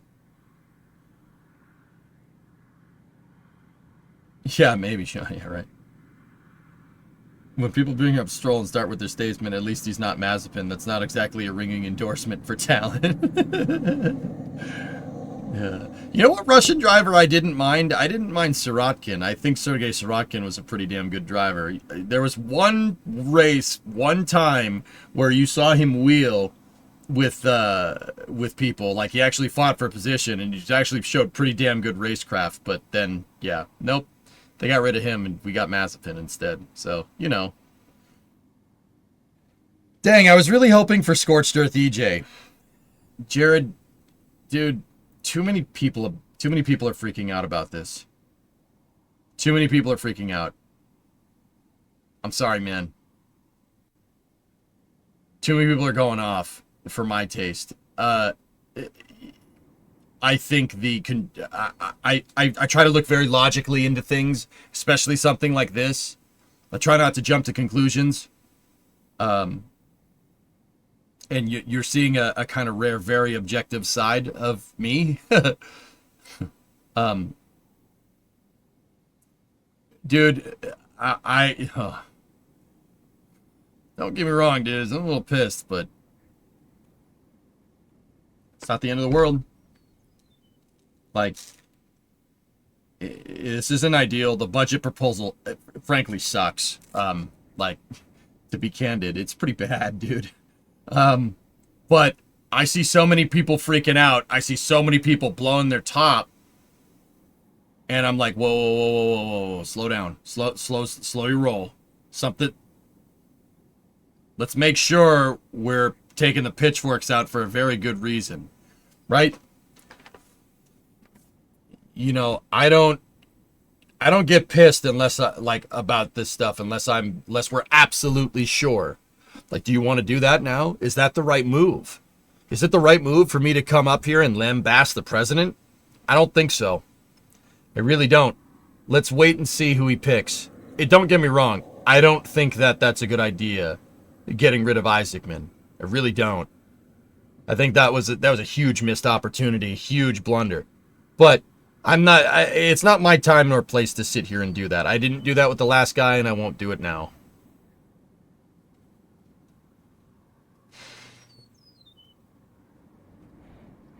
Sorry for dragging you back onto the Discord during your detox. Don't worry about it, dude. It's all good.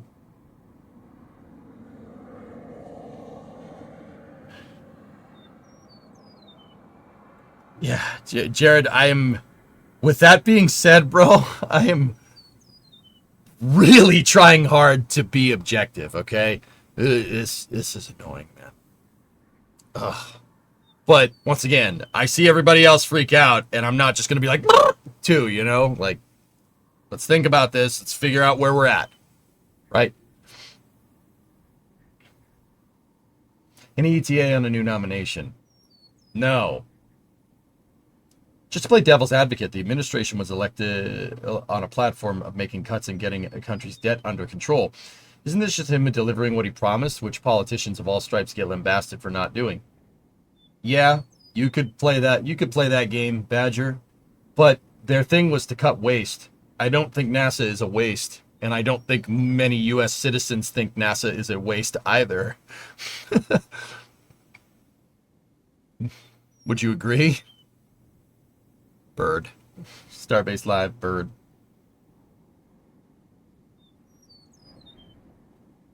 I mean, dude, what if we get the Bridenstiner out of left field? Wouldn't that be something? May I send a link about something related to the collision of the Milky Way and the Andromeda Galaxy that maybe might not happen anymore? If you get link perms from the mods, Wolian, go ahead. Scott Manley suggested that he may have felt protected by Elon, so after he walked, he didn't want to be director anymore. Shadow Mask, that's awfully weak, don't you think? Oh, he's not protected, so they're going to go after Elon's pick. So what? Elon can't have a space program? Guys, that's just real. That's a real weak thing to say. That's not going to hold water any more than coming up with a theory to say that they didn't have the votes. Hey, any mods? Can we get Wolian link perms? If not, I'll take care of it.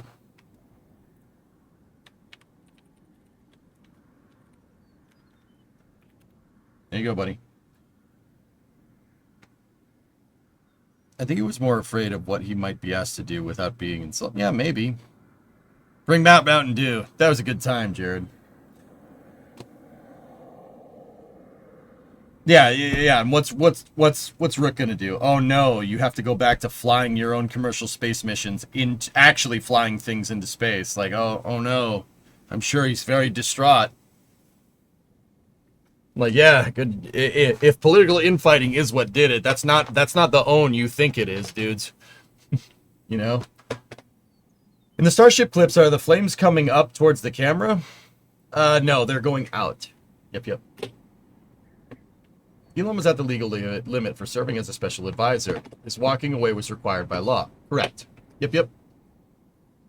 I posted this when you first started today. Yeah, but you posted it while I was welding something together and then expected me to click on it when I had a welder and a mask in my hand. No, that's good. What is this? Oh, a sync of all Starship tests. That's cool, man. And Rick gets a pay raise.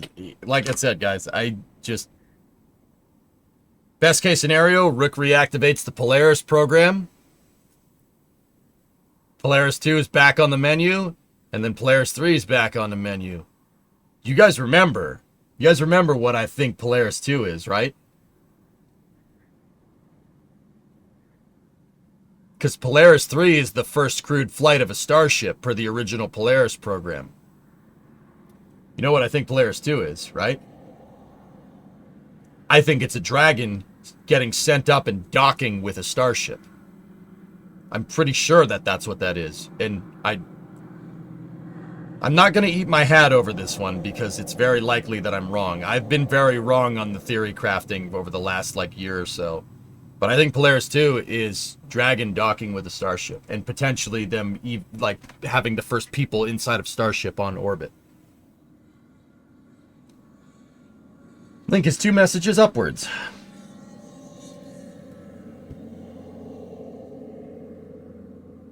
For decades, astronomers believed that one day our Milky Way galaxy would collide with Andromeda. Now, with the latest Hubble data and computer simulations, our galaxy's fate isn't as certain. Oh, that's neat.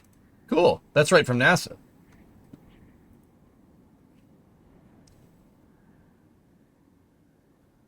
Jim, the NASA administrator, he gives okay for Polaris to repair Hubble. Yeah.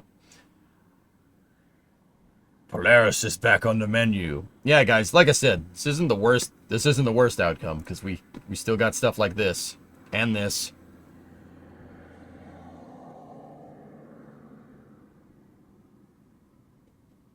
And this.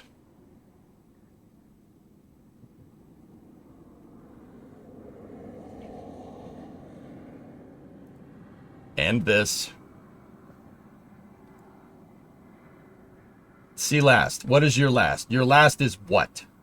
What? I don't know, man. I talk fast. Keep up. Can Jim do that? Jim would have to go through a Senate testimonial again, Gully.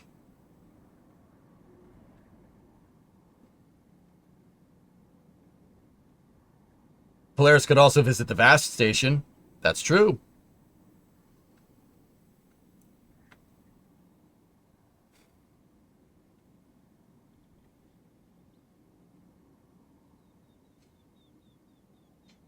No, Alzer, that didn't happen. Maybe a little.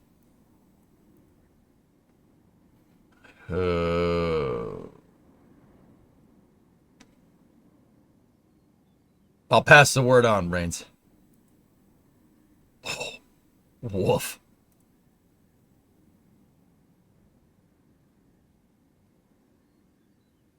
Think we got to reboot Sewer Rat? Yeah. How long before a Polaris mission to Mars? We're a little ways off, Sledge. And that goes to that. Now, with that all being said, yeah, I mean, that's a good place to go. Now, remember, Elon not being in the White House anymore with the president means that he is back gung-ho on SpaceX stuff, which, I heard a lot of criticisms of him when he was in the White House saying he should just go back to doing SpaceX stuff. Well, now he has. And we did get an update from them last week. And it's pretty good. It's pretty good. Polaris is the new Artemis. Yeah, maybe, dude. Did they ever come out and say what happened with the latest Starship launch? Like, do they know what happened? No. They haven't said anything. Elon came up with the steel chair. Yep.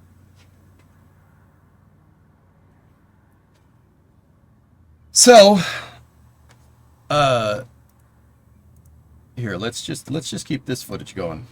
You know what? You know what the best one of this is? I like this one. Northern Sky, 6-month resub. Thank you. He's got to play a lot of catch up with that Tesla gig he has. Yeah, he probably should do that out there, right? But we, hey. Oh, that's so freaking cool, dude. I'm sorry. I'm geeking out. Flashbang through the door. Sprint to the finish. Oh, man. So, what did they talk about? Well, they talked about the next couple of Starship flights. Do you guys remember how me and Baron in chat got into it about, whether the Starship program needs to slow down or speed up? Well, apparently people at SpaceX think it needs to speed up, but put an asterisk next to that. Guys, Ship 37 is already at Massey's testing for the next flight. Yeah, William, for sure. This staging video is righteous. It's very cool. So, what's the gas releasing in the left middle part of the screen? Bleed lines for the motors. A leak ended up springing up here somewhere, but so guys, we're probably going to see, if I'm understanding what SpaceX was saying and what Elon was saying in that last meeting, if I'm understanding it correctly, we are probably going to... Oh, you get vertigo yet? Whoa, that's so cool. Look at the ship. No, that's legit, man. Right? So, we're probably going to see Flight 10 sooner rather than later. I'm talking like the end of this month or the first week of July, which is hilarious because that's my vacation. It might just end up being a vacation to Brownsville, but whatever. That's how it happens. I mean, it's probably what's going to happen. But I remember I said that there's an asterisk next to that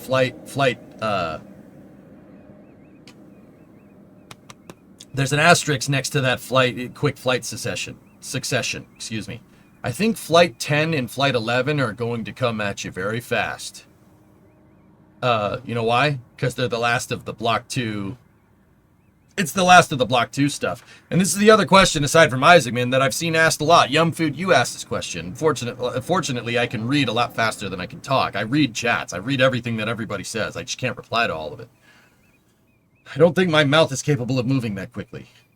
Too bad they can't fly on your birthday. Yeah. So, Ship 38 is there for Flight 12, too. So, I think that we're going to see Flight 10 and Flight 11 very quickly. So, probably Flight 10 in the next month. So, last week of June, first week of July, probably. Or... first week of July. And then, after that, and Flight 11 is probably going to be sometime in late July, early August. Now, here's the thing. I said SpaceX is trying to speed things up.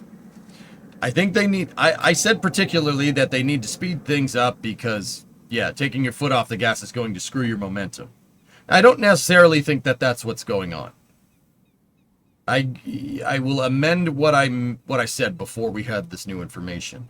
What I said was that I think they should keep aggressively trying to solve these problems, and if it blows up, right?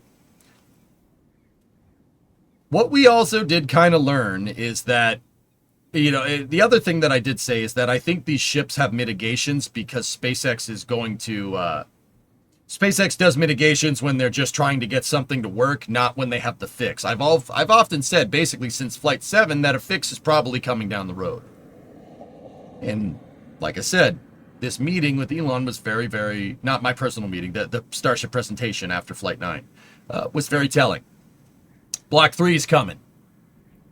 Block 3 Starship, Block 3 booster, Raptor 3, that's coming by the end of the year. Well, actually closer than the end of the year. So I think SpaceX is going fast with these flights right now, knowing that they might explode. They probably will. Or they're going to mitigate them. If they spin out of control, that sucks. Yeah, mishap investigation, etc., etc. I think the V3 ship, the V3 booster, Pad B, Raptor 3, I think that is all the fixes to all of these problems.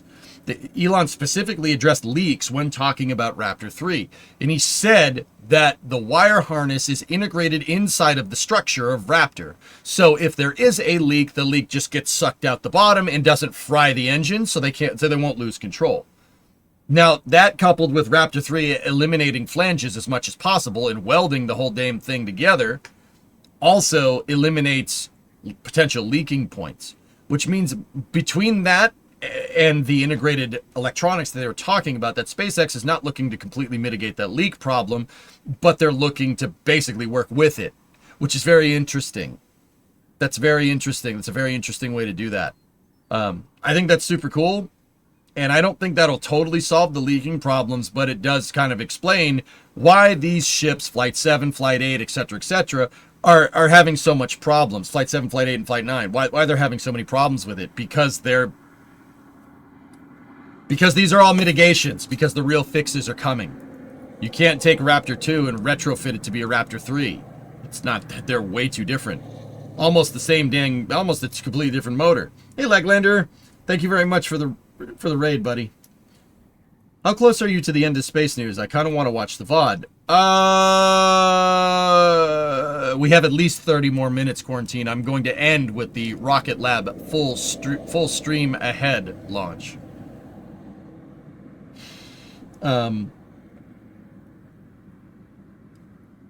Remember when I first talked about Raptor 2 leaking, chat called you a heretic. We didn't call you a heretic. We said you had no concrete source. Which, you know, you kind of need, because speculation is for people that like living in fantasy land, Baron.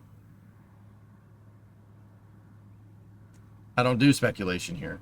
Unless I explicitly say, right? Like, you were trying to tell us that as fact, and there's no way to prove it. Now there is. Now there is. They've acknowledged it. So I don't know what you're talking about. You heretic. I mean, I do. Any plans for after hours? I haven't thunk about that yet, Dan. We'll get to that later.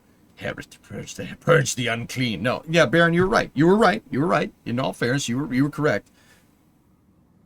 You see the news about Lumina's electric bulldozer? How's the? I haven't seen that. Anyway,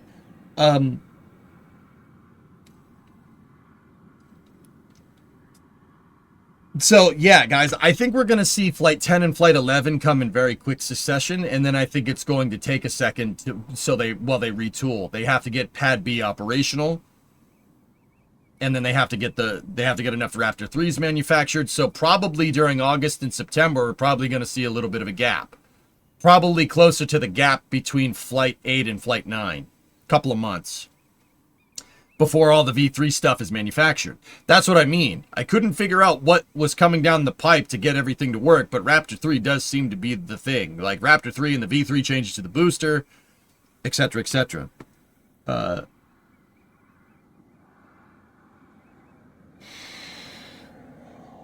we send one from the Cape. Oh, man, is that going to be a good day, Lowe's. This is what I mean, dudes. This news with NASA sucks. But at least we got stuff like this, man. At least we got stuff like this. Starship program is going full steam. If not, it's probably going the fastest it's ever gone. It's going to be even better with Elon back at the helm. Look at that freaking booster turn. You've got to be kidding me. That's just look in this next shot. The shot from the booster. Look, watch over here. Watch down here. Oh, man, that's cool. Dude, look at the ship over there. Look at the ship. Six burning. Oh, that is sick, dude. Did they address why the booster blew up?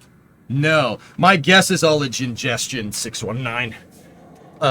Would you just look at it? Oh, that's pretty good, man. Would you just look at would you look at that? Would you just look at it? Would you just look at it? Oh, would you look at this? Yeah, right. Yeah, just look at it. Would you look at that? Would you just look at it? A rumor I heard is that Starship started leaking like 30 seconds after stage separation, if you could spot it. Yeah, we saw it spinning around, dude.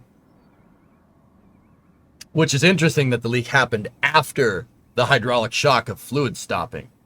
Very interesting. That tells me that that's thermo that's doing that. Something cooled off or heated up and caused the leak. Interesting problem to solve. Looked like the failed relight and aero stress has ripped it apart. Well, Creation, if a Raptor engine ingests ullage gases, it explodes. Like SN11. Remember that one? Well, remember seeing some fog with some Starship parts fall out of it? That's what happens. No, the frontage tank, if you look at it, notice the ship. Wait, what are you saying?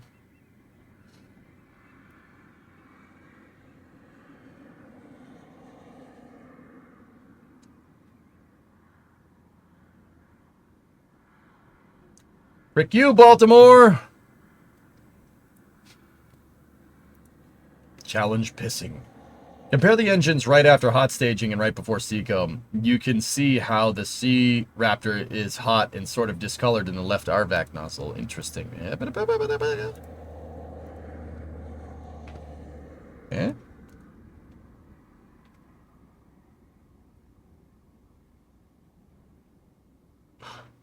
Dude, that is...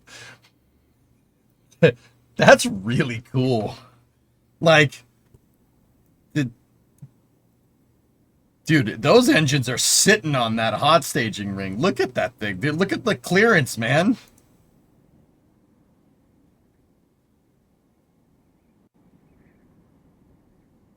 Bro, look at the booster flip.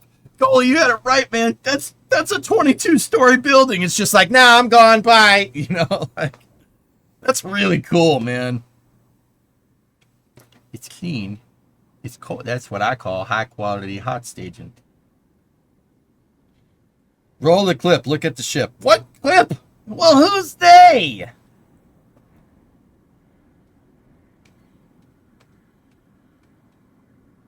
What do you mean? What do you mean the rebels blew up the Starship?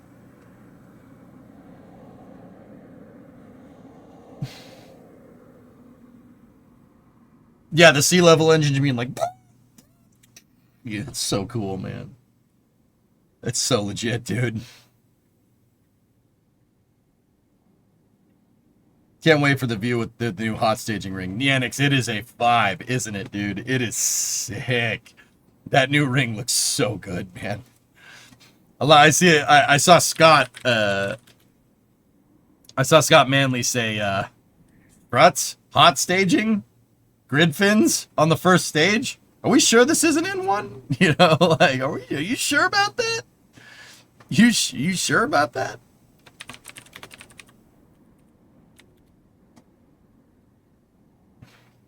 Here. Yeah. Launchpad uploaded the entire Starship thing here. Go. All right. The gateway to Mars. I just want to see the hot staging ring, dude. That's the. Oh. That's nice. The view of the ship, stage separation from the booster, is the first time we've seen the ship in space from a third-person point of view. We saw it once on a previous hot staging, Dagason, but the camera was not nearly as good as that, dude. That's the first time we've kind of seen the whole thing, dude.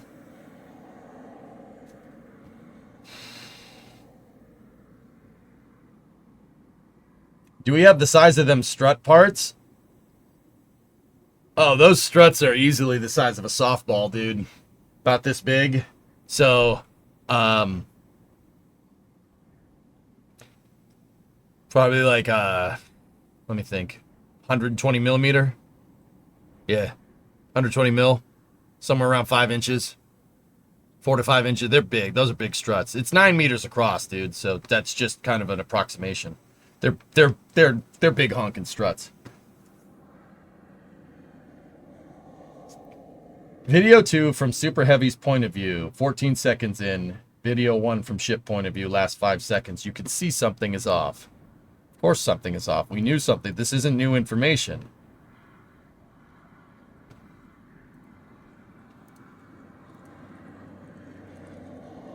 We knew there was a leak over there, man. I don't know what you're trying to point out. I'm confused. I'd say close to 180 millimeter.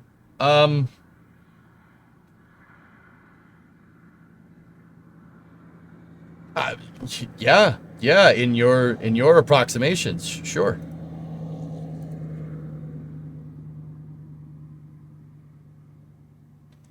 Between flights 10 and 11, do you think we'll see much work on pad A? Yeah, Comus, that's what Yum Food was asking me as well. I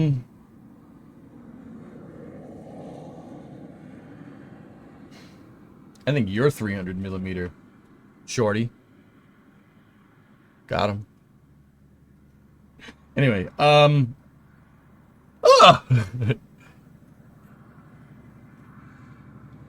I think we'll really start to see Pad A being retooled after Flight 11. After Flight 11, I think that's the last flight from A. Ryan, I was talking with Ryan Weber about this. I think that's right.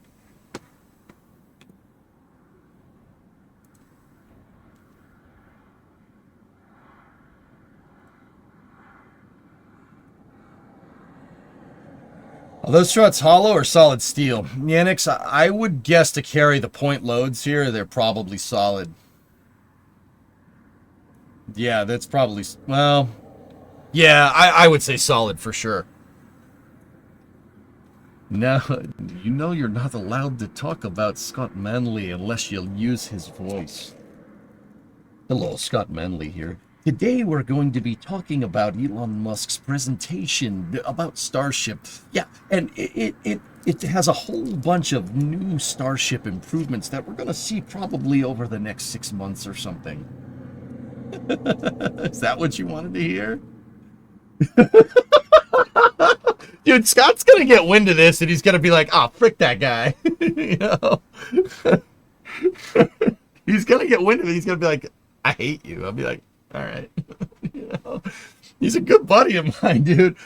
Imitation is the sincerest form of flattery, okay? I do it because I love that guy. Scott's awesome. Each Manley here. How funny would it be if Elon is doing N1 better than the Soviets ever did, remembering the Russians laughed him out of the country? I think it's more out of reverence for Sergei Korolev, Aqualux, but also, yeah. But also, yeah. I'm Scott Manley. Fly safe. I thought Scott joined the stream for a second. Sorry, Ethan. How many spare Raptor 2s do you think they'll end up with? I don't know, May. It seems like they're going to have a lot, though. What do you think they'll change to A? Now, a lot of people have suggested that they're probably going to demolish the great pedestal that we've seen the last 9 Starship flights from. No, I think they'll... I originally thought that they were going to refit the donut. They might refit the donut and just retrofit the pad for the new hold down points and quick disconnects. I mean, that would probably be the cheapest way to do that and just stick with the pad deluge system. I've seen everybody say that all the way to demolishing the stool, right, and digging a trench and putting another OLM over there. Maybe that's what we'll see. Who knows? SpaceX has been known to not modify the pad, though, in the past. They have the TE at Vandenberg in the same reaction frame that they've had there for a long time. Granted, it did get replaced in 2016. This is space. I'm in space. Surat gifted a sub to Scott Manley, 74. Hello, Scott Manley here. I'm telling Scott. All right. Something I forgot to say earlier. Maybe Jared was withdrawn because Orange Man wanted somebody you could do voice impressions of. Well, I'll tell you, that's probably a dang good hypothesis. But when it comes down to brass tacks, it's as easy as falling off the log into a gigantic bowl of pudding. And the proof is always in the pudding.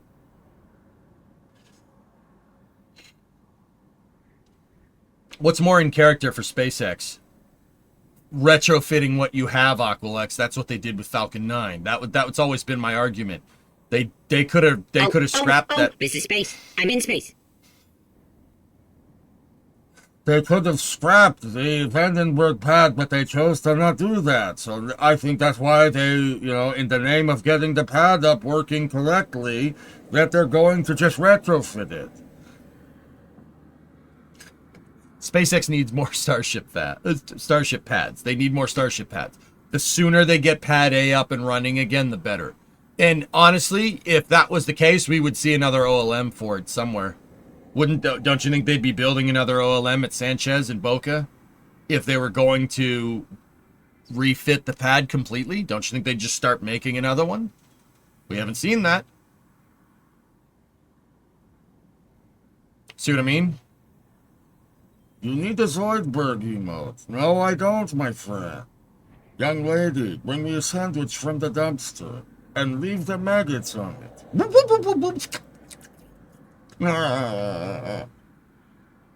Rocket Lab is online. No, they're not. Yeah, they are. I just felt like saying they weren't. Anyway, Starship is going full blast. That the Isaacman nomination kind of sucks, but we're gonna we'll get over to Rocket Lab here in a moment. I just want to show you guys this. I can't play the music because it will claim the bot. So, Vast is working on their final welds for the Haven 1 prototype. Now say supersonic retro propulsion like this. Oh. That's pretty cool, man. Vast. It's very vast. We're seeing space station modules come together really quick because, when expediency is key here, it actually gets done quickly. That's weird. Anyway, so, guys, I've said my piece. Probably wasn't what a lot of you were looking for. But that's what I think, dudes. I think everybody's freaking out, and I think while everybody's freaking out, it's really important to take the time and make sure that we're looking at things objectively. This is space. I'm in space. That's really important to me. Anyway, we're gonna stop space news here tonight with a rocket launch. This is the full stream ahead from Rocket Lab. Frequent and I can't play that. That's B-roll footage. I skipped this one, but I may go watch it later. Kate, I'm not sure you'd like what I had to say, to be honest. I would say skip this one. I tried to look at it objectively as I can. This is space. I'm in space. Oh, Aqualex gifted a sub to Scott, actually. Gifted a sub to Supersonic Retro Propulsion. Thank you. I mean, Kate, I just tried to be as objective as I could. The bottom line is that I don't really like this news in particular, but everybody's going off the rails, and when everybody else goes off the rails, I tend to stay on them. Just to make sure we're understanding the problem correctly, Doesn't hurt to hear things I won't like or agree with. I was as objective as I possibly could have been. There's a higher amount of speculation as why, because frankly, the gist of it, Kate, is that we're not going to know the reason. We have sources. Infighting with the White House. My personal guess is that they either A, found a conflict of interest, or they didn't have the votes. Because who in Congress is going to vote for that budget proposal? Who in Congress is going to vote to defund NASA in their congressional district? That's not going to hold up. Absolutely not. That wouldn't hold up at all. Why would you do that?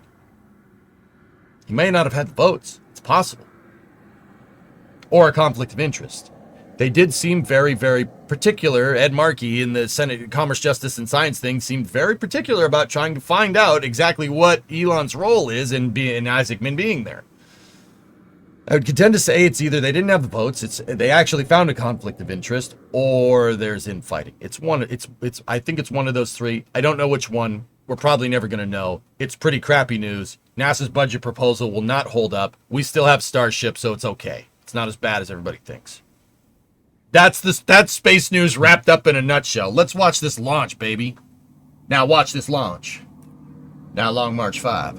Report on the ranger's readiness, and Launch Complex 1's ground system, the pad is ready for liftoff. All operators report up to the launch director in charge of operations, and today in Mission Control, our launch director is Julia Vembacher. Let's tune in now to the poll as that status update gets underway. Now watch this drive.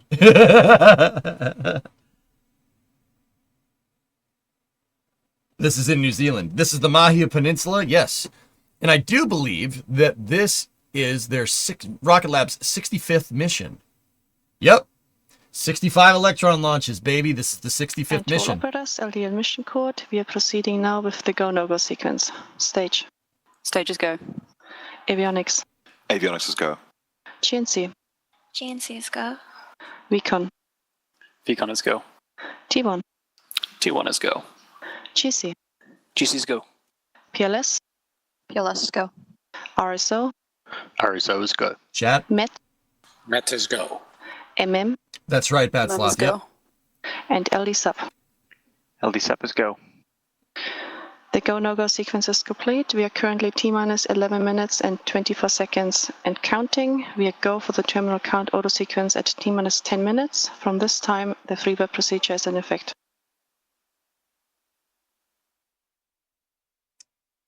Very nice on the ears. The countdown clock is continuing, and we are go for launch today for our 65th Electron mission. We are at T-minus 11 minutes and counting, squaring us up for a launch attempt right at 11:57 a.m. local time or 11:57 p.m. UTC. Now, if we need to delay for any reason, today's launch window extends until 2 more hours. You're not a And Kiwi. without mission a beat, it's okay, there full you are. stream ahead for Black Sky's next Data with Destiny. Stop it. For today's 10th launch for our mission partners, we might be running out of toes, but not out of mission names. Today's launch will deploy another Gen 3 Stop satellite it. to orbit, Stop which that. adds another 35 centimeter spatial resolution to Black Sky's imaging capabilities and improves on their already go. very high resolution offerings to their customers. It's been quite a ride we've had with Black Sky, and that today is nonsense. no exception as we launch more of their spacecraft to orbit. Speaking of launches, let's take a look at Electron on the pad at LC-1, our workhorse launch vehicle that puts the rocket in Rocket Lab. Electron is a two-stage-to-orbit, liquid-fueled launch vehicle designed specifically for small satellite missions. It's made from carbon composite material, which is a strong but lightweight structural material that gives Electron that sleek black look. There are 10 Rutherford engines across Electron, 9 engines at the bottom of the first stage, and a 10th That's with correct, a larger Cronus, nozzle yes. designed for space on the second stage. All 10 of these Rutherfords are 3D printed and electrically powered by batteries. With a 3D printed combustion chamber, injectors, pumps, and main propellant valves, Rutherford has the most this. 3D printed components of any rocket engine in the world. Yeah, Sean, you're right. It's too bad that Rocket Lab has such a terrible launch site. I feel bad for them. Their launch site is not very picturesque, right? Right. Yeah, no, it really sucks.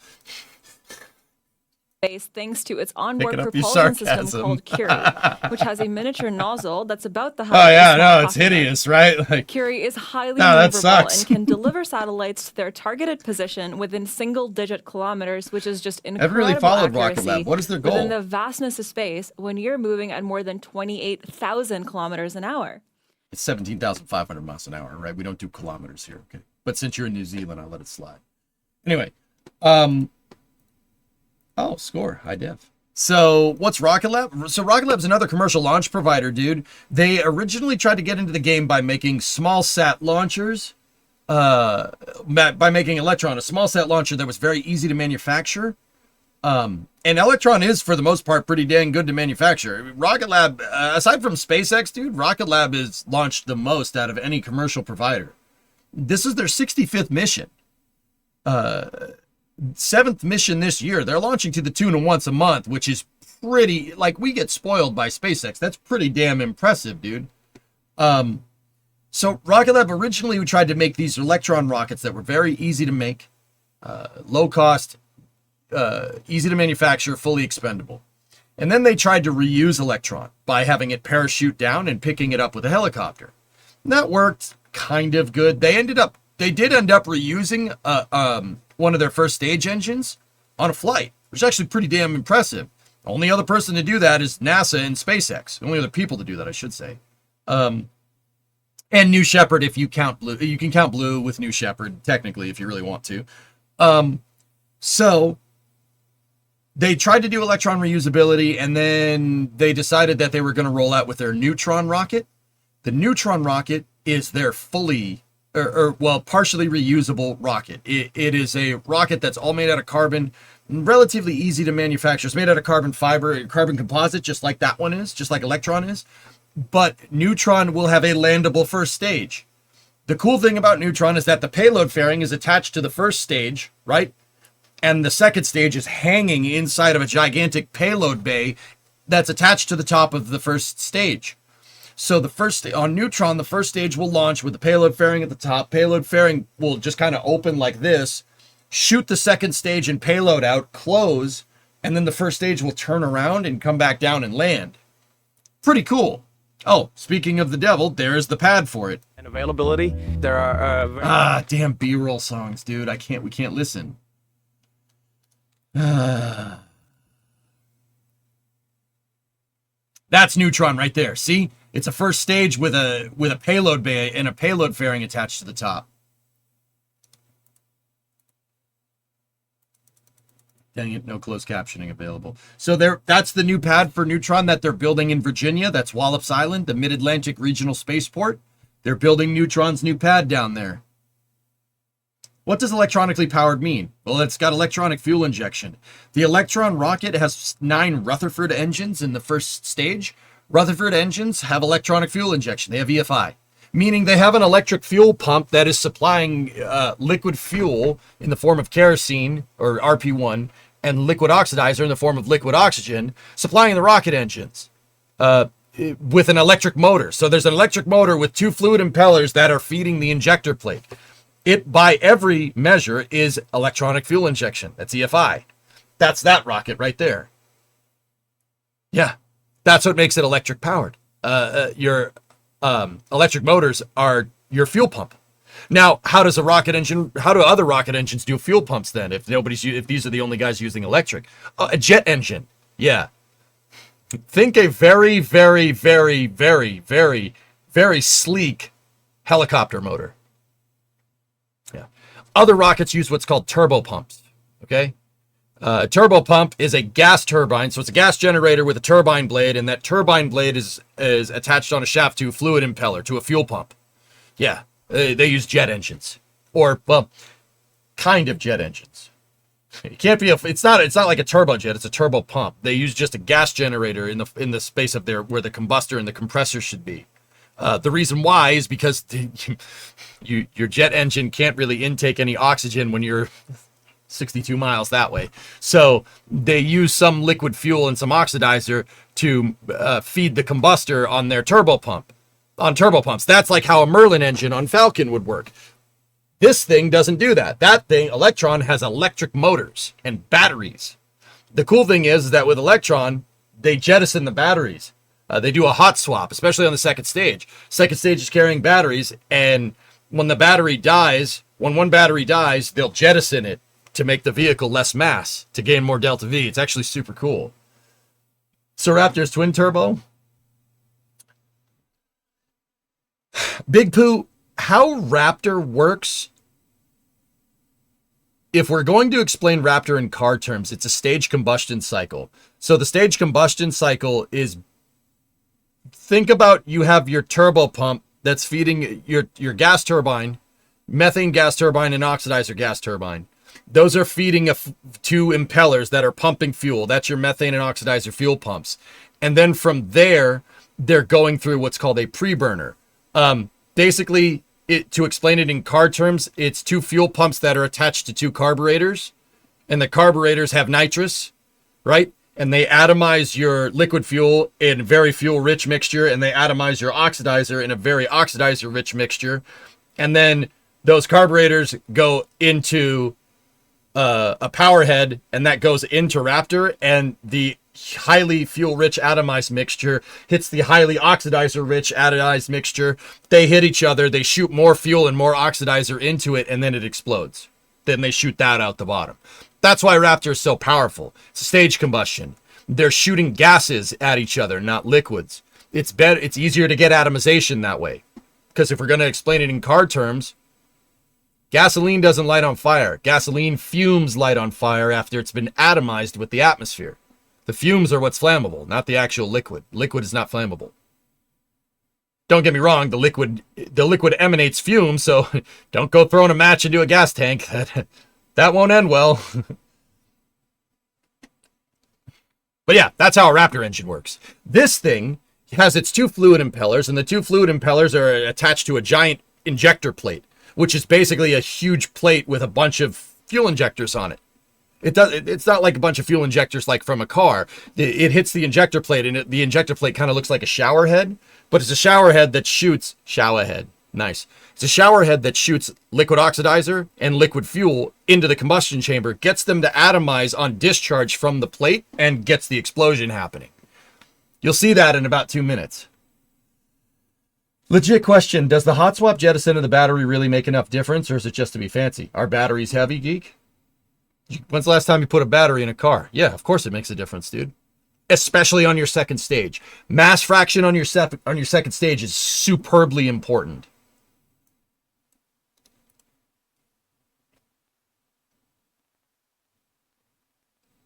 Yeah, dude, it makes a difference. Even if it's like 10, 20 pounds, that's a lot of extra delta V. It's not Kerbal, man. Earth's Gravwell will pull you back in if you're not careful. It'll pull you back in. Heck, you can make it to orbit, it'll still pull you back in. Because, you know, Anti-geyser is disabled. Atmospheric perturbations, gravitational precession, it'll still pull you in. Heck, the moon will pull you in. The moon has decaying orbits in real life. Yeah, you got to be careful. Stage 1 and Stage 2 Every tanks bit are pressed for matters, flight. man. High flow engine purge enabled. Absolutely. Geek, we're talking Formula 1 car levels of mass reduction. It's absolutely required. Here we go. 35 seconds until the full stream ahead launch from Rocket Lab at LC-1B at the Mahia Peninsula. This is Rocket Lab's 7th mission of 2025, averaging pretty much 1 mission a month. That's a little over 1 mission a month. That's pretty good. T-minus 20 Electron seconds and counting. As a Holly sniper. Yeah, yes, exactly. That's what I'm trying to tell you. It's EFI, man. It's 10. Yeah, Sean, 9, that's it, man. 8, 7, 6, 5. Sound suppression 4, system is on. Watch, 3, because it's EFI, 2, this thing, boom, see ya. Let it go.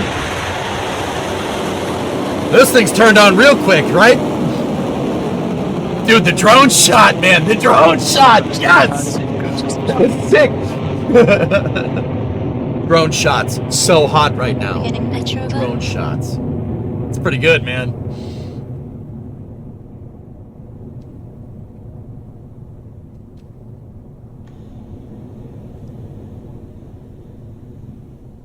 Stage 1 propulsion nominal. The electric pumps uncharged really get it going quick, man. Is She full goes steam fast. ahead for its 65th launch. Love this rocket. Soon Love we'll this be little at guy. maximum aerodynamic pressure as Electron continues to accelerate. And that max Q moment will be called out by the launch operators in mission control soon, so let's listen in. Kind of looks like an ICBM. It's kind of the same size as one, Dago, but this ain't a missile. It's a rocket, right? Electron is supersonic. Here we go. Approaching max Q. Yeah. And High Sean, voltage battery discharge nominal. Sean, over in the YouTube chat, dude, look at how ugly that place is. I feel so bad for them. Cleared max Q. Maximum dynamic pressure. Confirmation Shots from are Mission better. Control, we have successfully cleared max Q and That's are right, on Yuri. track to You reach got the it, next dude. milestone, MECO, or main engine cutoff, in approximately 90 seconds. We are now traveling at 2,500 kilometers an hour and have reached an altitude of 22.8 kilometers and climbing. No, Electron is MECO not on Electron requires 3 critical company. actions to occur. Guidance is nominal. First, the 9 Rutherford engines on the first stage, which are currently powering Electron, 2. will shut down as scheduled. Second, the first stage will disengage and separate from the second stage, falling back to Earth. And then third and finally, the single Rutherford engine on the second stage will ignite and continue to propel Electron on its mission to orbit. Let's listen in for those calls for mission control. Now, Geek, think about what I said. Stage 1 propulsion holding nominal. Stand by for MECO in 30 seconds. Think about what I said about mass for your second stage. Now think about Starship or the Space Shuttle. You know, the Space Shuttle barely makes it into space, dude. Barely. Like 15 seconds to staging. That design is so close to not working. Entered burnout detect mode. Here we go.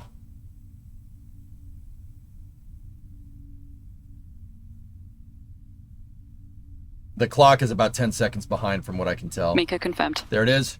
Stage separation. Stage separation confirmed. Good sep. Textbook, Stage baby. 2 mission confirmed. Textbook. Now you see that thing right there? That's the battery. That thing will get The jettisoned in a comms second. are in from Mission Control confirming a successful MECO, Stage SEP, and Stage 2 ignition. And everything continues to look nominal for Dude, see Electron. that down there? See the tip of that We are peninsula? now approaching That's where they fairing launched from. jettison, where you should be able to see Electron's fairing halves split and fall away after they separate. So I think they're Now that we're lithium, through but the I'm not thick of the sure. atmosphere, we no longer need this nose cone to protect Black Sky's satellite. So, to save us carrying dead weight, we jettison them Launched ahead from of right payload there. deployment. Guidance is nominal. Watch out for those fairings on your screen shortly. Yeah, you'll see them over here and over here.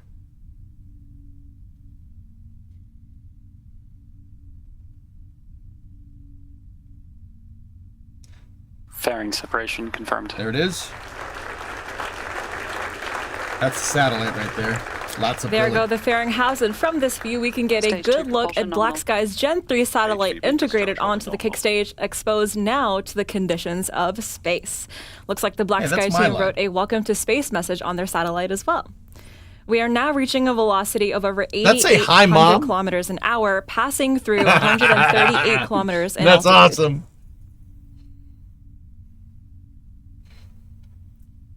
That's pretty cool. Such aluminum machining. Wow. What's up, Midge? Seriously, how do they find anyone that wants to live there? I don't know. We've man. talked about how Curie is famous for its spot-on payload delivery, but what about the journey there? Oh, I'd do that too, right? That's where our GNC, or Guidance, Navigation, and Control team, comes in.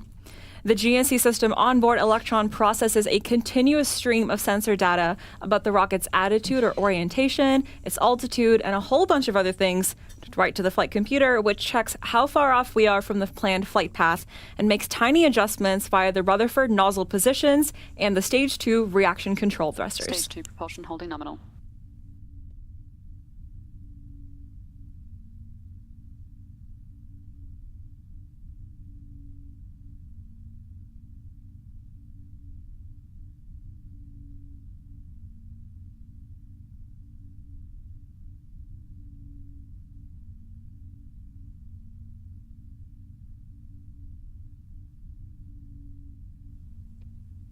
Electron is the pioneer of many I'm not firsts, sure. I think it's the including bleed the lines, first Baron. battery-powered The rocket shadow engine. from the The batteries lines. powering the engine on your screen are our third-generation high-voltage batteries, or HVBs.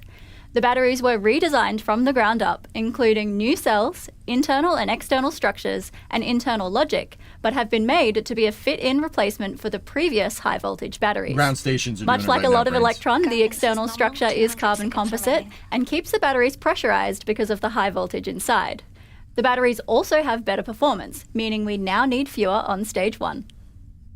And now it's time for a power shuffle with the hot swap of those Gen 3 HVBs up next.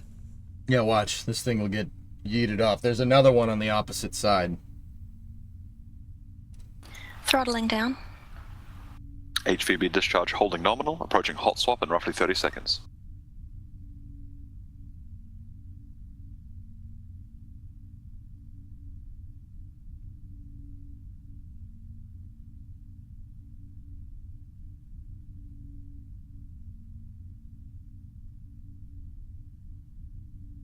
Keep an eye on that.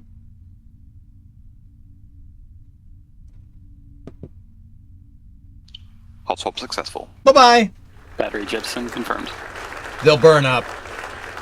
Yeah, they're not making it back down. Mission They'll burn control up. there with confirmation of a successful hot swap. I think that's We just are the now lens, 6 Baron. That's minutes happened and before. 48 seconds into the mission and traveling at 15,700 kilometers per hour. We've seen their cameras do this before. It's something with artifacting, but it does look a lot like burn through. But it can't be because it was over here a second ago and now it's not.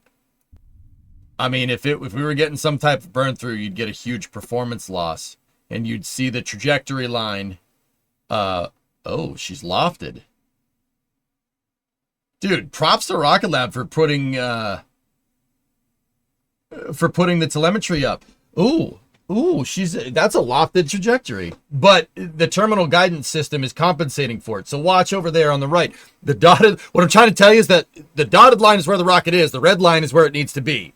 And the guidance system is compensating by making those lines converge. If you look, that's cool, man. That's really cool guidance, navigation, and control. I mean, a lot of rockets do that, but I can never show you because no one ever puts their telemetry up like that. Do you see it compensating? That's cool, man. That's really cool stuff. I think this is just a camera artifact, guys. I think it's just the lens flare. Ooh. Yeah, if something was really wonky with this motor, you'd see differential fuel percentages here. Yeah, it looks like she's getting a little wobbly. Watch your hand, dude. That thing is hot. Oh, damn, you're right. Sorry. Yeah, good call.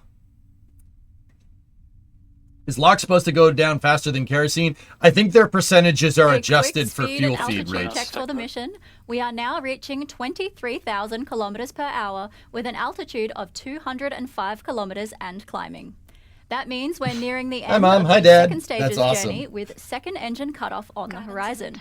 During SECO, the single Rutherford engine will shut down, followed by the separation of the kick stage with its Black Sky payload into a transfer orbit. Let's listen out for that call. No, now. I didn't, Snickers. Do you want me to? Didn't welding teach you nothing? Sorry.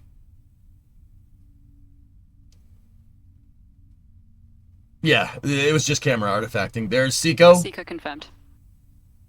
Stage separation confirmed. Show it. Nominal transfer orbit achieved. Good.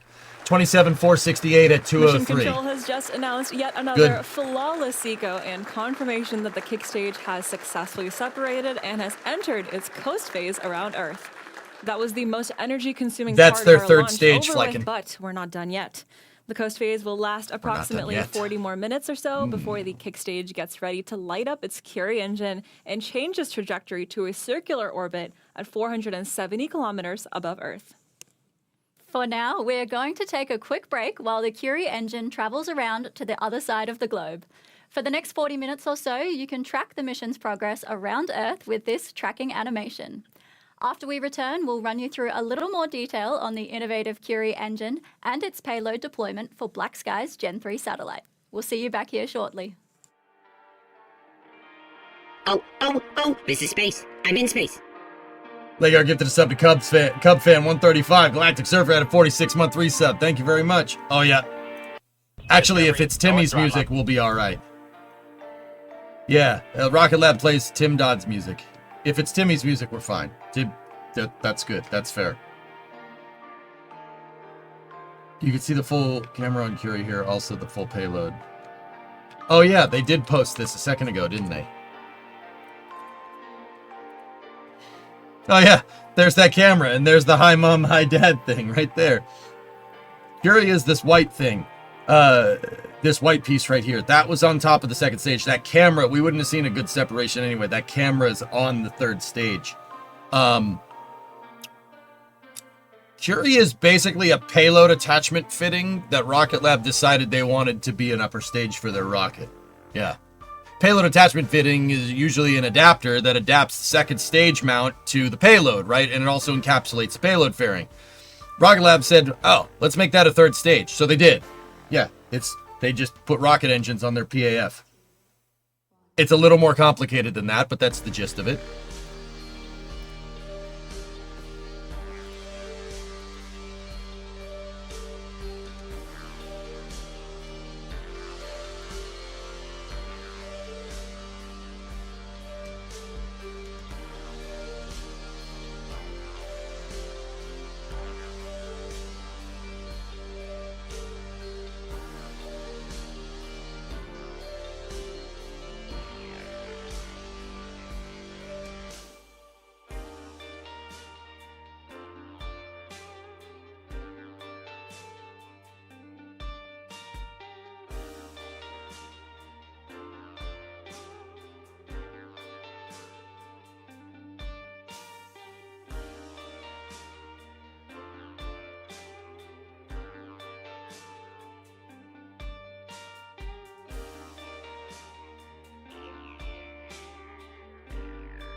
Nova Raptor retrieved ad time. All right, what do you want?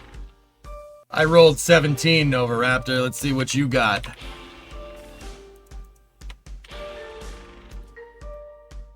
$12. Oh, that sucks. Damn. Whammy. I'm pretty sure the PAF is built in a modular fashion so that you can add propulsion comms and power in an a la carte fashion. Cyberg, that sounds right. Don't quote me on it. To be very clear, Curie is not like they didn't just take a PAF and they were just like, let's put engines on it. They redesigned it to work as a PAF, but also as a third stage. It could be, I think it might be a la carte. You might be right, but I don't know for sure. We'd have to check the payload user's guide. Either way, thanks for the stream. Been waiting for it all weekend. Thanks for the clear-headed POV. I'm gonna head out. Shift starts soon. Got some ion engines to mount on a payload. Baron, keep the faith, dude. We'll be all right. We'll be all right. Like I said, man, the most sustainable way forward is to have NASA achieve parity with SpaceX. If that doesn't happen, we still got SpaceX, so it's not all is lost, man. But it's hey, it's easy to be a space fan when everything's going right, dude. It's hard to be a space fan after this weekend, isn't it? Remember, difficult things usually are worth doing. I'm keeping my head level just because everybody else is freaking out, dude. Jack didn't take it too well. He didn't take it very well, dude. Last weekend, Slackster. Go pop back earlier in Space News, dude. You'll figure out what I was talking about. As a Bruins fan, you understand. Why you gotta bring that up, man? Why are you gonna bring that up? Difficult things are usually difficult. It's hard to do difficult things. That's what I was trying to say, Jordan. But yes, exactly.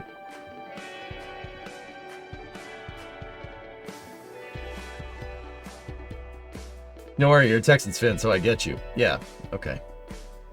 As a Ferrari fan, you know this too well. Or a Ferrari. Why you guys gotta go kick me when I'm down, man? Jesus. I'm trying to be good here. Don't you go bringing up the Red Sox or the Bruins or the Celtics or the Patriots or the Revs or Ferrari. Shut up. Shut up, man. Why you gotta bring that up?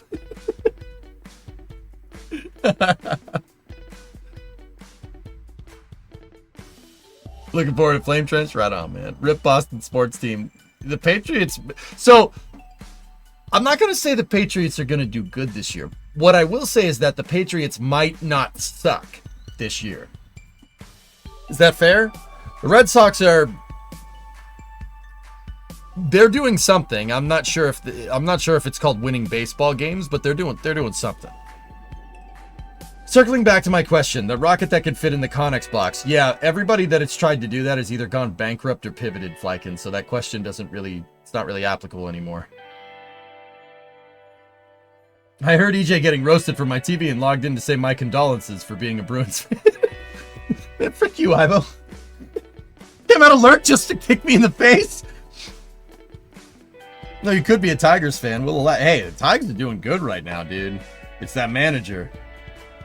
The manager is... I intend to be a real baseball team. That's pretty good. It's easy to be a sports fan when things are going well. It's easy to be a space fan when things are going well, dude. That's just how it is, man. They are a team that exists. That's who we're at. I'm amazed we're above 500. Look on the bright side. Ferrari's doing better than Piss Drink. And Red Bull made a real Ferrari strat call late on. That was a call. And what Max did is a maneuver. Oh, wouldn't call it a smart thing, but hey, whatever. Could be a Calgary fan. Yeah, no, I'm good. I'm gonna choose a team from Alberta. I'm picking Edmonton.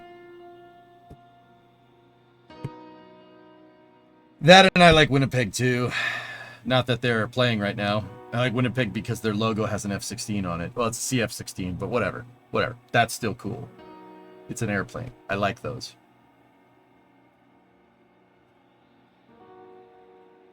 We always have to leave it this space. You must leave it this space. How do you make a Starship HLS in KSP?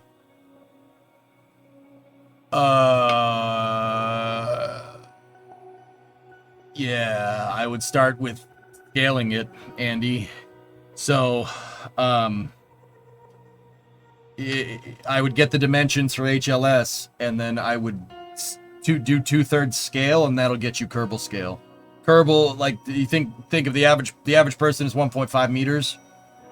Kerbals are 1 meter, give or take. That doesn't hold up exactly. That's what the devs used. All right, that's what Felipe used. I have it right from him.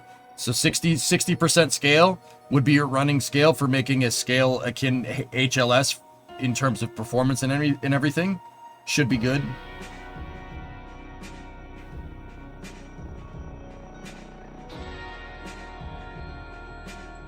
Would this orbit be considered polar? It's looking mighty close. It's a sun-synchronous orbit, Flykin. Have you tried Out of Ore yet? No, I haven't. In fact, in the time I've been doing this stream, Yuri, somebody has recommended Out of Ore in a DM. It's a CF-18. It is a CF-18. You're right, not an F-16. It's still cool though. Still cool. Still cool. That's a pretty sweet logo. Mine looks like a wagon wheel. Bruin's logo looks like a wagon wheel. And don't get me wrong, it's a pretty damn good wagon wheel, but it's not a freaking fighter jet. You know what I'm saying? Never really understood what sun synchronous means. A highly inclined retrograde orbit that uses Earth gravitational precession to fly over the same spot at the same time every day. It's basically using Earth's wobbly axis to move the satellite so it images the same, it goes over the same thing at the same time every day. 97 degrees for a retrograde orbit, Cyberg. Yes, that's correct. So kind of like Geo. No. Geo is 23,000 miles that way, Flykin. If you want to try... Out of Ore. In multi, I've got it. It pretty much just run it once. I think we should keep playing Roadcraft. I want to get my money's worth out of that game.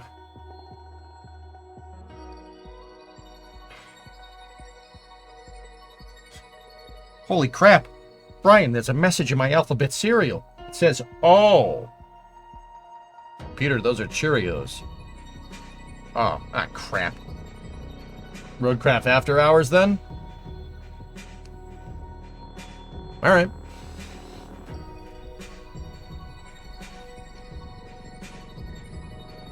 Alright, fine. Keep going with our save. Have you made Electron in KSP? No, never needed to. Actually, we made the Imahara rocket, which is probably the closest thing to Electron. Is that KSP? Tig, it's Rocket Lab. The payload is coasting. We're going to payload deploy, which should be in another 20 minutes. Ninjaneer, I talked about it, dude. Yeah, beginning of this VOD. It was the first thing I talked about for Space News today. I didn't go off. I didn't get angry. I just called it, reported the news, called it like I see it. It's not good news, but it's news. It's not good news. Engineer, the gist of it is that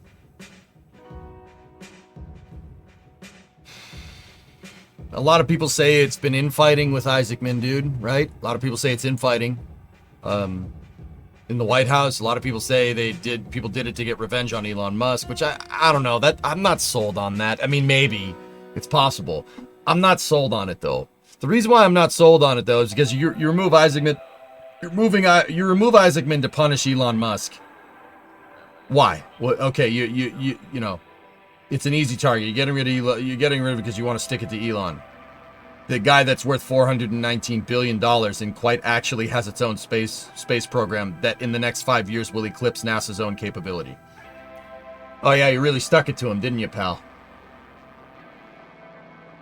And guess what? Guess what? The guy that they just outed as that they just got rid of as NASA administrator is probably going to be flying the rocket that surpasses NASA's capability. I don't think that's the own you think it is, right? So I don't think that's what's going on, dude. I think it's a conflict of interest, or he didn't have the votes because not enough people in Congress agree with the president's budget proposal, which is terrible for NASA. Honest opinion. More like in boxing. You know, if that wasn't that freaking funny, dude, I would time you out. But that's pretty funny.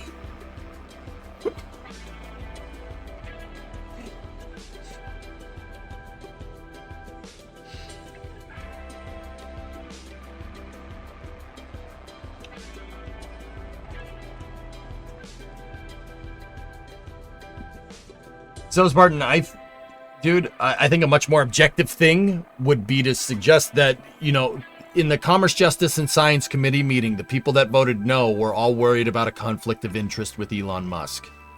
They may have found one. And he may not have gotten the votes. That and the budget proposal is literally guts NASA. No congressperson is going to vote to gut NASA from their own congressional district. That's not happening. Case in point. Almost every NASA facility since the Apollo program still exists. That's not happening. Unless there's some crazy historical precedent that I haven't taken into account. It's very unlikely that that budget proposal will pass. Yeah.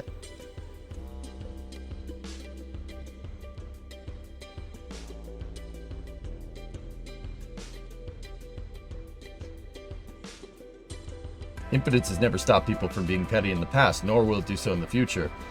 I mean, Cyder, you know, like, if that's the case, like, yeah, that sucks for the White House, dude, but this isn't a channel that does commentary on the White House. This is a channel that does commentary on spaceflight. Isaacman, in this particular regard, if infighting is the reason why Isaacman's nomination was pulled, as X-Wing over in my YouTube chat just said, he dodged a bullet, and that's better for us as spaceflight fans. Because worst case scenario here, he goes back to doing the Polaris program. Oh no. Yeah, you really stuck it to Rook though. Yeah, you can't be NASA administrator. Now you have to do the absolutely soul-crushing thing of flying your frigging MiG-29 around in air shows. Oh no. Oh no, you're twisting his arm here. Oh no. You know, right? Like, oh no. Oh no! Oh, poor Rook. You know, like, I think we'll be all right here. It's a crappy situation to be very clear, but I think we'll be okay. No, Mikey, no, that is so not right. No, you really stuck it to him, bro. Yeah, he's just gonna ride off into the sunset in his own personal fighter jet. Oh yeah, you really stuck it to him. Good for you, pal.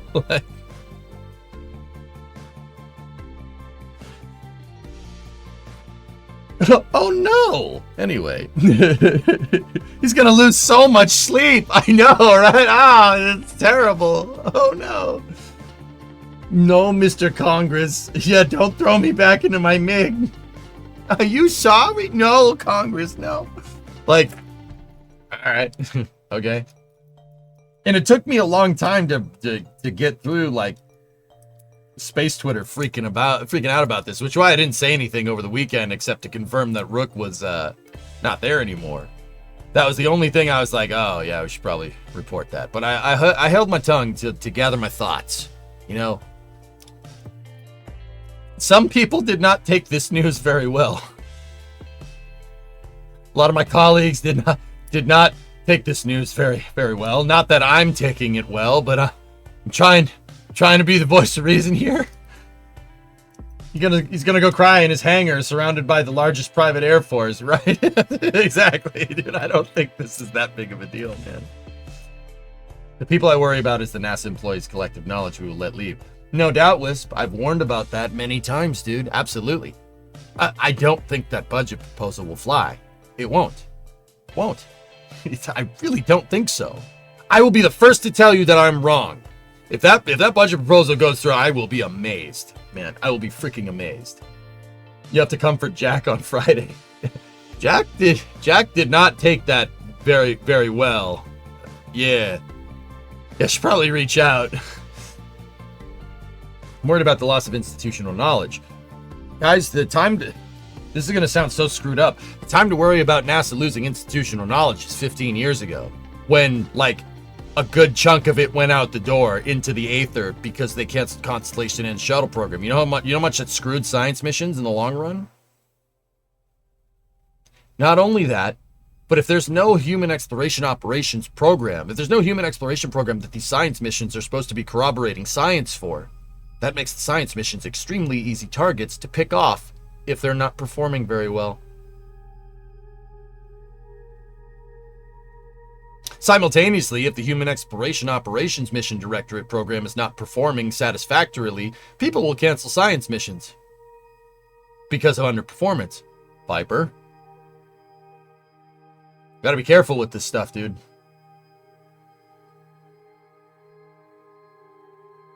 I would argue that ship's already sailed, Durg, but...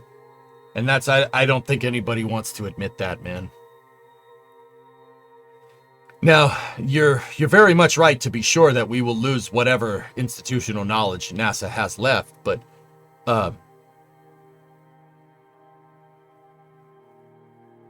Nobody wants to fix the problem. Everybody wants to mitigate it.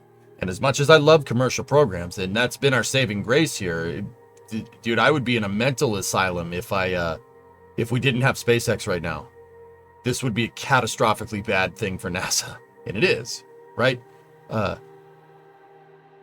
You know, as much as that is, we can't rely on the commercial program all the time. You know, the commercial program is how NASA got to this kind of gutted thing in the first place. The incessant drive for commercialization will be NASA's undoing. I've been saying this for 10 years.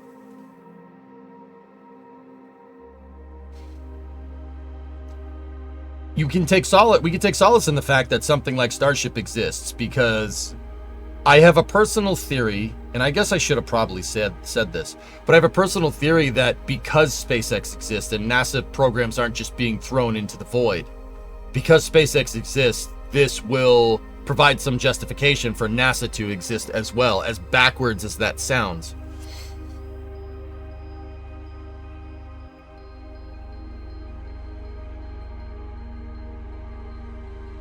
Yeah, Sean, exactly. Yeah, he might slip in Diablo rank. Yeah, exactly, dude. Yeah, of course, Christian. Venture Star was something that would have been amazing. Aeronautics and space moved to the Air Force and the Space Force, and NASA could go to the Department of Education. It's possible, Aerospike. I don't think that would particularly be a good idea. I personally really don't want to see the VAB abandoned, you know?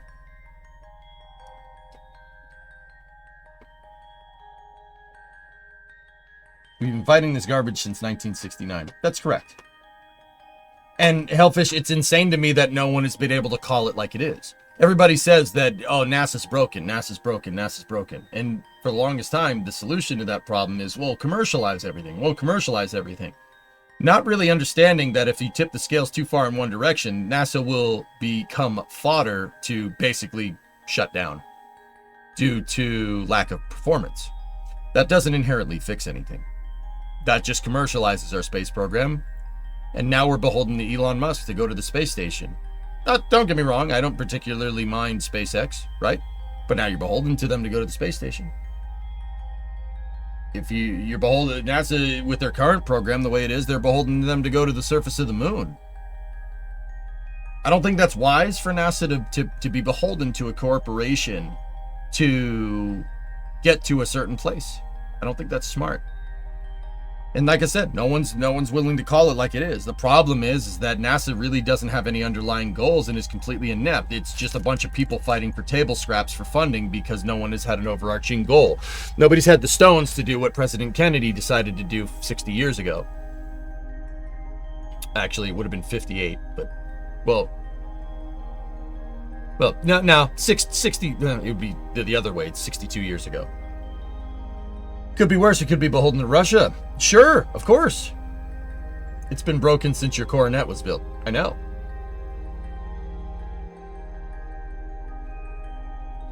You can see what happens if you take away NASA by comparing the mail delivery market to the telecommunications market. Yeah, Uncle X. I don't think that's a good idea. And I like private space programs. I like SpaceX. I like Rocket Lab. I like Blue. This is great. It's a freaking renaissance of commercial space flight. Still don't, you know what really it is? I'm paranoid from all this NASA stuff over the last. I've been studying NASA history for years, 15 years of reading about this almost every day. And the one conclusion that I've been able to come to, reading about Space Station Freedom, the Space Shuttle, Venture Star, DCX, right? Constellation. Reading about all this and all these times that NASA got the shaft, it's never going to be enough. I will not compromise on what I think about space. I'm not going to. We've been compromising since Apollo, and that doesn't fix anything. It doesn't. That doesn't fix nothing. Your coronet is the cause of all things wrong with the space program. It must be exercised. I'm exercising all the rust out of it. What do you want? Teague, but I'm beholden to the Massachusetts Turnpike Authority to go to Worcester.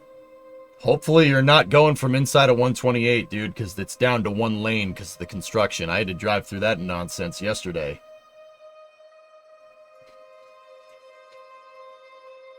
They're fixing the 95 128 90 interchange. They're fixing the bridges there. Traffic is down to one lane on one lane going in each direction on a typical 8-lane road. Just end it now. Just end it now. Now, granted, the bridge that they're building there is quite cool, but yeah, it was not fun sitting in that traffic.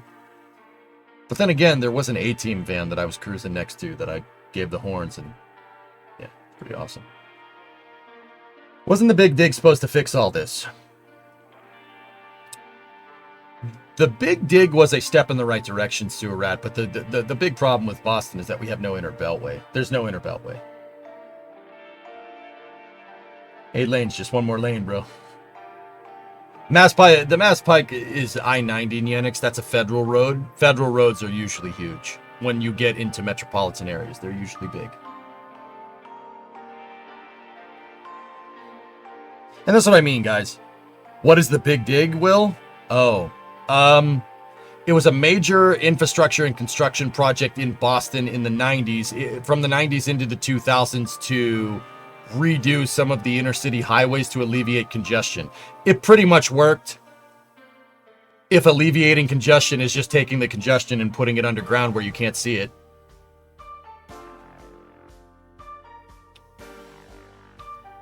No, the big problem with the Big Dig, dude, is that they didn't take into account that the Big Dig is going to cause influx. You have a very quick and easy way to move around in the city, so more people are going to use the roads. It's quite actually the reason why adding more lanes to a highway doesn't necessarily fix the problem. You created a huge thoroughfare. It's very easy to get in and out of the city when you're coming from certain angles. Because of this, more people are taking this easier route, and less people are taking trains. So you have these nice new roads. Well, they're 20 years old at this point. You have these nice new roads. You built all this stuff to fix a bunch of highways, and now you just get traffic jams underground where you can't see them. You know who's the prime contractor on the Big Dig, dude? Bechtel. You want to know how over budget it went? $12 billion.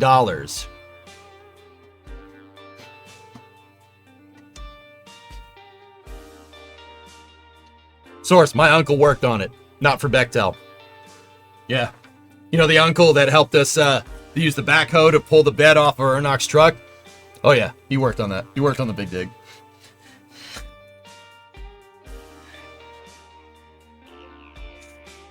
Just saying. Sorry, I know people are talking about rockets. The satellite's coasting. We're waiting for them to get to finish it up. And then I think we'll play Roadcraft after that for after hours, dudes, if you guys are cool with that. No, Rocket Lab plays Timmy's music, Vert. It's pretty cool, man. No, Teague, don't get me wrong. The Big Dig absolutely did help. What they didn't take into account is that the influx that it would cause is just going to cause more traffic. So instead of it alleviated traffic for a little while. And then everybody figured out that it's a really easy way to go, and now it's clogged up again. It's influx. It caused influx because it's an easier way to get places. So it's easier to get out of the airport, for instance. Because of that, more people fly into Boston because you can get out of the airport a lot faster than take other means, right? So it causes traffic. That's why the tunnel's always jammed. Tip O'Neill Tunnel's always jammed. 93, always jammed.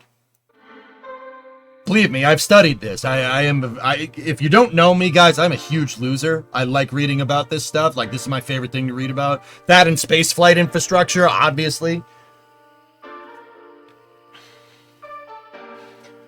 The MBTA estimates it would cost $24.5 billion to bring its metro and commuter rail system into a state of good repair. That includes the red, orange, and blue subway lines. Oh, don't get me started about the MBTA, sewer rat. Being a nerd isn't a loser. Yeah, that's true, Staphos. You're not wrong. Roadcraft sounds good to you? Sweet. I remember as a kid seeing the Big Dig Future project at the Boston Museum of Science. Yeah, I learned to drive in the city, Will. When I first started dating Brimo, the first time I went to Detroit to meet her parents, Bree's like, "Do you want to drive? I don't like driving in the city." I'm like, I got this. Don't worry about it. And she's like, "Are you sure?" And I navigated like right to her house, right? Because the roads go north. Dude, Detroit is a grid. The roads go north, south, east, and west, and you have an interchange every like quarter mile. Every 1,300 or 400 meters, it's just a grid. She's like, "How did you do that?" I'm like, "You do not know the hellhole where I learned how to drive. You have no idea. This is easy compared to it." You're not wrong, dude. I learned to drive in Manhattan. Yeah, yes. Learning to drive in Manhattan will also help. When I drive around in New York, I know what to do because driving in Boston is pretty much as bad as driving in New York. It's the same crap. New York just has more of that crap. Honestly, take a look at Out of War. You may be more excited for it than Roadcraft. It's possible. Sure. Yeah, you do just fine. Oh, Tessa, I did no doubt in my mind, dude. I could navigate London. It ain't no problem.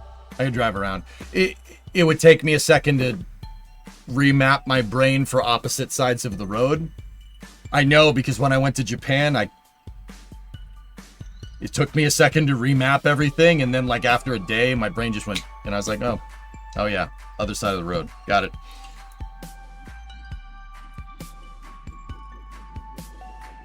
I remember moving into my college apartment. I dropped all my stuff in an F-350 down Peterborough behind Fenway. Yeah, I know where that is. Right on, man.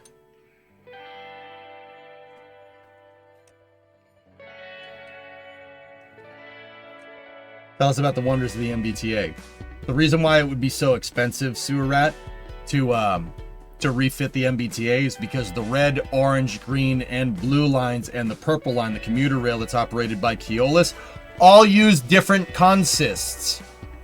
Blue line cars are not compatible with green line cars. Green lines are not compatible with orange. Orange not compatible with red. Red isn't compatible with anything. Some use overhead rail. Some use third rail. Some use no rail. Some are diesel. So now, because of that, you need multiple maintenance facilities for the green, multiple maintenance facilities for blue, for orange, for red, and the purple line, which is the commuter rail. You need 5 times the maintenance facilities that you need. Over, we need more red line trains. Here, let's paint a red stripe on this blue train and send it over there. That's why. We're paying for 5 different maintenance facilities. For 5 different types of locomotives that literally do the exact same thing. Some of the green line consists are from the 60s. Yeah, they look like something out of Workers and Resources. No joke. If you know, you know. Oh yeah, the Silver Line. Yeah, the Silver Line's a bus that goes through a tunnel.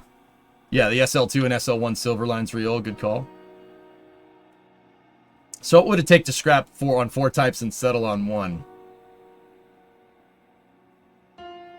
Rule 8. Why does the Montreal subway use rubber tires instead of steel wheels? I don't know. Are they all the same gauge? They're all Stevenson, yes. They're all Stevenson gauge. Yes, that's correct. The freaking Silver Line. I hated that. That's the only way to get to the airport. We don't have any trains that get anywhere near the airport. The only way to do it is to transfer to a bus that drives into a subway tunnel that we call mass transit, but it's not. Yeah, it's not.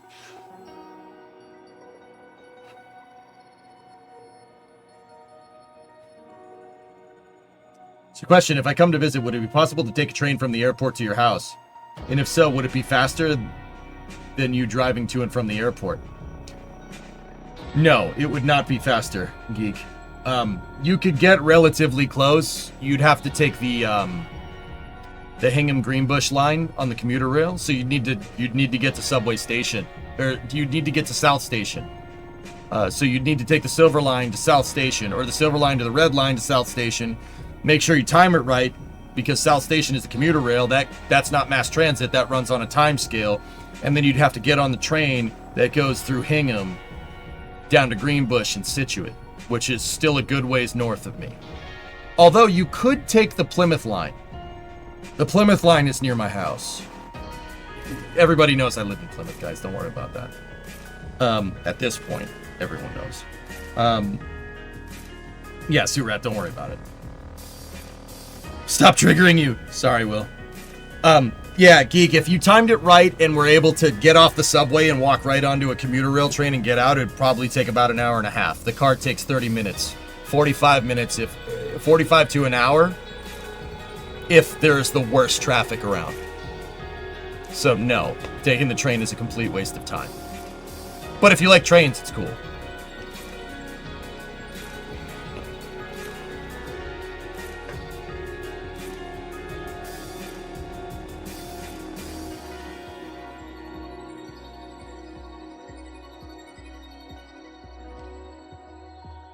Okay, well, never mind then. Yeah.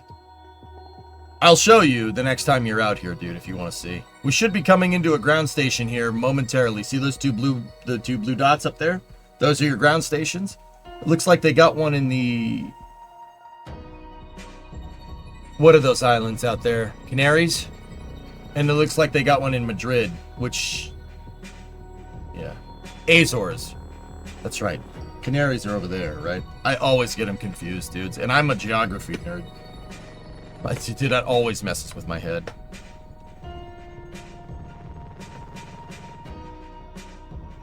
So many trains missed after the Bruins game. Oh, dude. Stop. Stop. Yeah, like I said, Surat, that's the problem. And so... the politicians won't change anything because status quo, dude. That's the real thing. Yeah, all the they won't go after him because all the railroad maintenance facilities are all unionized. So they can't go after him. So we're just stuck with 50-year-old rail cars with 20 different maintenance facilities for 20 different types of trains that do literally all the same thing. I mean, but it keeps jobs, and that's what, at the end of the day, that's what politicians want, so... I mean, I don't know. You hate it, you like it, I don't know, I'm just telling you what's going on. To be fair, the commuter rail is privately run. It's run by an organization called Keolis, and the new guy that the MBTA hired, named Philip Eng, he's actually pretty good. He's fixing things, which is actually pretty rad. Philip Eng was the previous CEO of the LIRR. If you're a train nerd. Long Island Railroad. Is that a TARDIS? It's a satellite on top of a third stage. But it does look like a TARDIS, doesn't it? You know, they expanded the Fitchburg line and it only took them 30 years. Yeah. Funny thing, EJ, in the trailer, Out of Ore specifically pans over a view of a bunch of excavators and road graders in one of the shots. And you guys keep earworming me with that damn game. Now I have to go play it, dude. But then again, we are doing Locked In June, so I'm trying to stream more this month because I'm gonna take the first week of July off, dudes. That's my job detox. That and Christmas. So we're gonna go locked in June.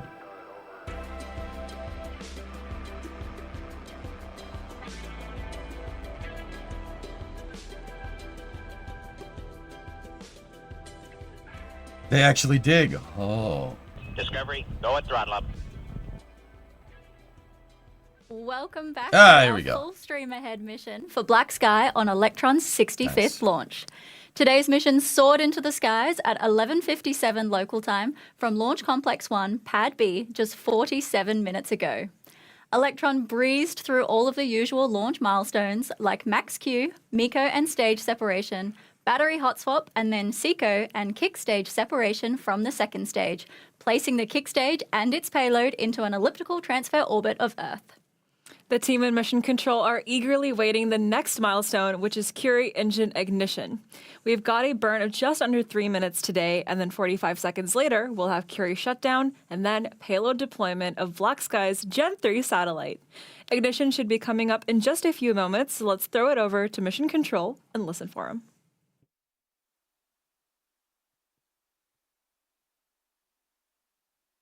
Here we go.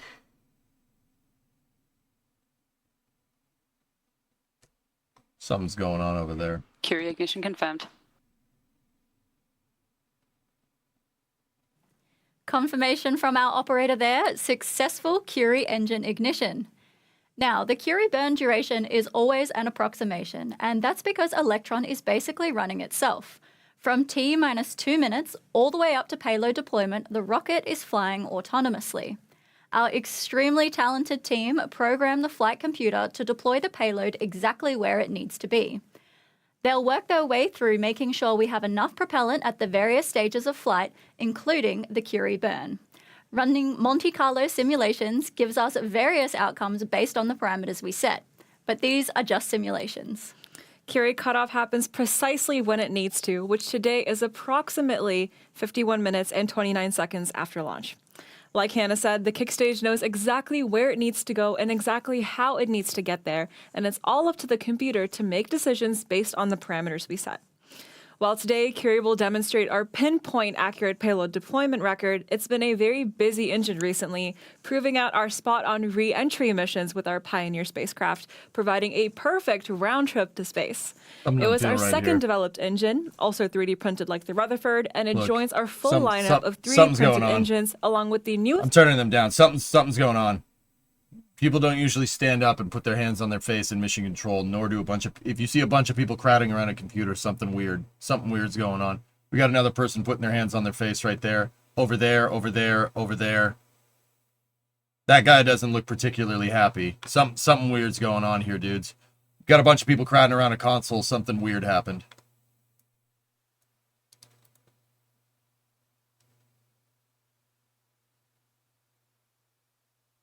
Now, something weird doesn't necessarily mean something like anomalous that's going to ruin the mission. But, you usually don't get people standing up like doing a Gene Kranz over there. Like, oh crap, how do we fix this? But yeah, see, they're explaining something over here, and I'm not sure, like, see, there's a bunch of people crowded around a station. That usually means something's going weird.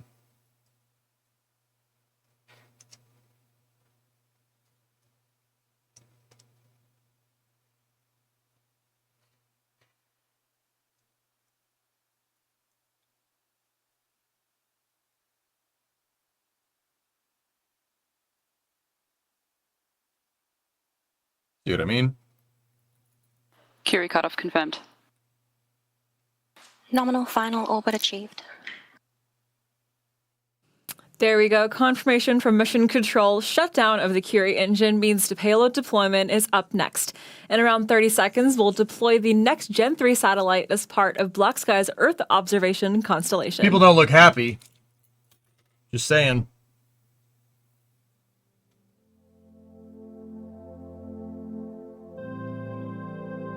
He's looking at us. Oh crap! Do you think they know? Think we're onto them?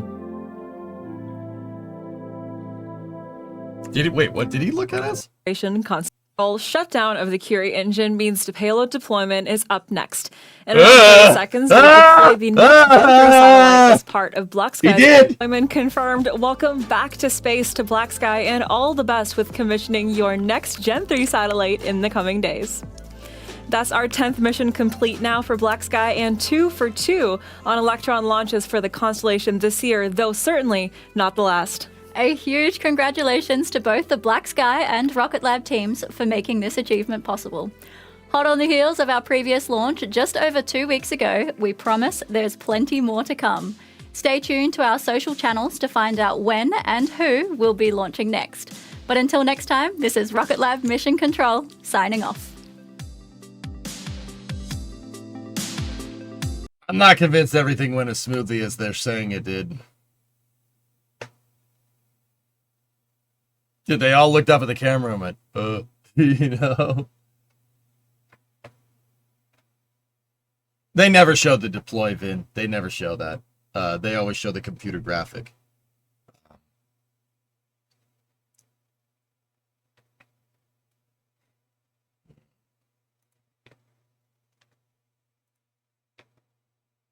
Someone had you on mobile. They're like, oh crap, you noticed something's going wrong. Cut the cast. Cut the cast. Cut the cast. Either that or they're watching. In which case, yeah, I hope everything went well, dudes. Didn't look like it, but yeah. Well, turning on Rocket Lab notifications. Yeah, see those guys over there, they think something's wrong. Shut this off. Shut this off. That, like, none of the people in that control room looked happy. That's usually, at the very best, it's neutral, but half of them are doing this. If you've never watched Rocket Launch Casts with me, dude, we've been able to accurately predict a mission failing before they announce it because the amount of people in mission control doing this. Or this. Or this. Or this. I'm like batting 1,000 with this. I always did, dude, it always is a dead giveaway. They heard you were talking about the MBTA and wanted a word. Yeah, that's mostly your fault, though. You may have set me up.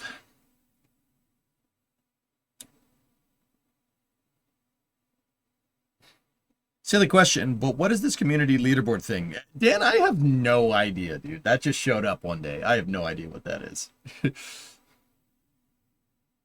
I have no clue what that means on the YouTube chat. Yeah, exactly. We've been able to see many failures, Doom. It doesn't matter. Also, you should buy that RX-8 if you passed up that Fox body. I saw what you said.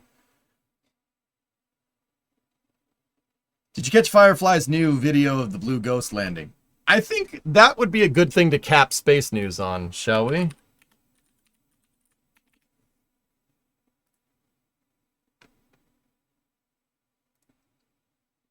How about we check it out? No music.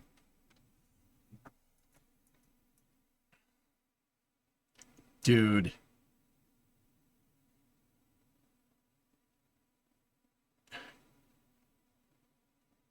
I'd take the SN95.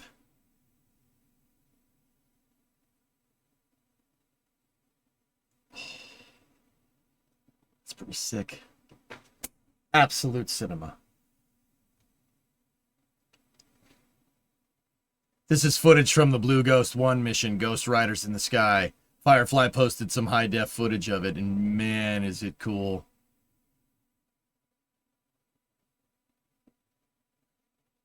No, Kuro, there's no vacuum chamber big enough. The biggest vacuum chamber is the size of the damn Starship payload bay.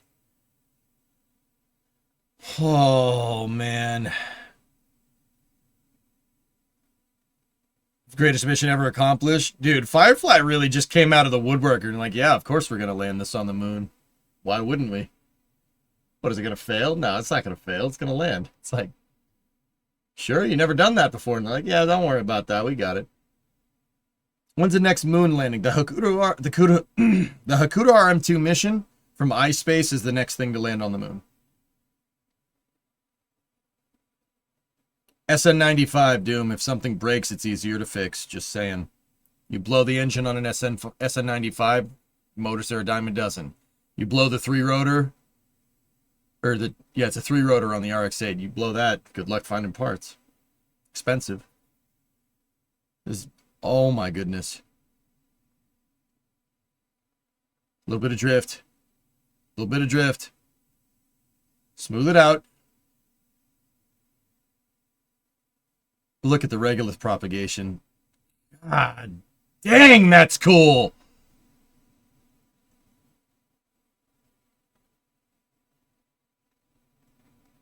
Nope. You know what makes me really happy about this? That looks exactly like Apollo 11. It looks exactly like it. It looks exactly like it. It's exactly the same.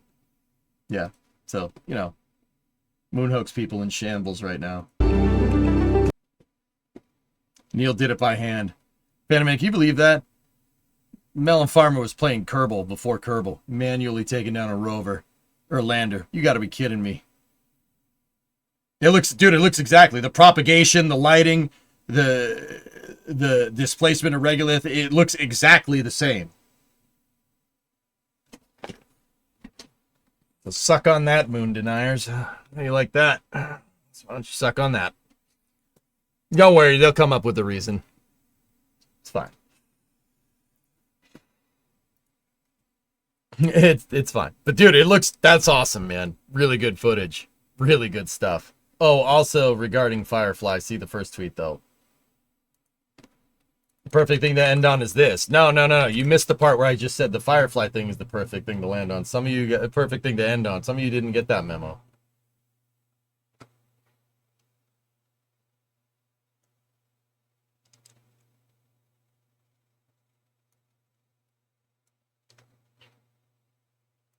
Interesting.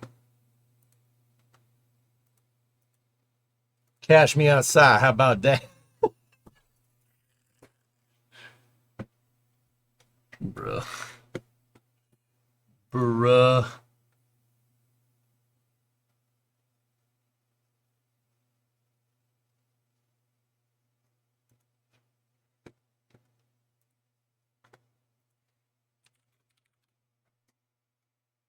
Bruh. What's a Leecher? Propulsive test vehicle, dude. Firefly's next thing.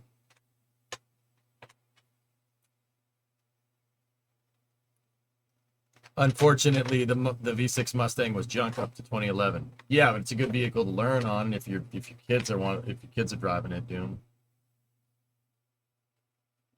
Having the neutron fairing on stage 1 versus stage 2, because how each stage affects payload adds actual payload to orbit, right? You really ideally want to get all your mass off of the second stage. The less mass your second stage is, the better.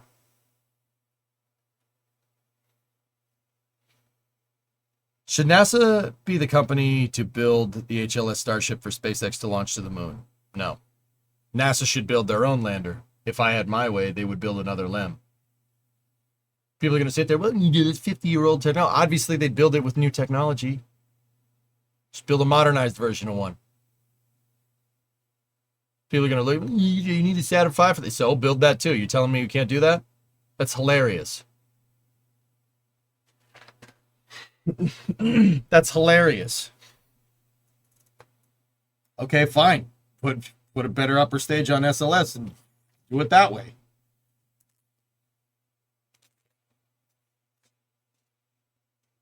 The theory your best friend has a Mustang Mach 1. Want to know what's truly funny? I hate YouTube shorts, so I refuse to watch them on stream. Saturn 6.9. Now Saturn 9. Did you catch Don's announcement on Friday before last? You want an Aurora? You can buy one now. No, but that's super cool.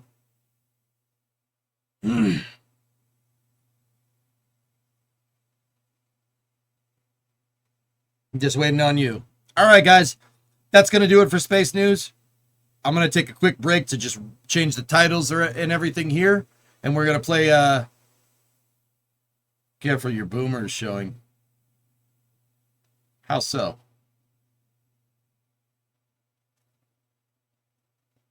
How so, Sawyer? I want to hear it. How so? Pit stains and everything. Awesome streams. Thanks, Jeff. Your bald spot? My bald spot is not showing. I have a hat on. Nice try, Zoomer. I didn't look into it any more than the other day, Ethereal. I spent time away from my computer this weekend for really good reasons. Oh, because of watching, not watching YouTube shorts. It was the part 2 of the Apollo landing with an Albertan accent. Oh, God. I watched part 2 a little bit later. I'm sorry, short form content makes my head go bananas. I don't like it. But that's the thing, dudes. That's the hustle. I don't do that. I don't do that short form crap. We do long form content here, dude.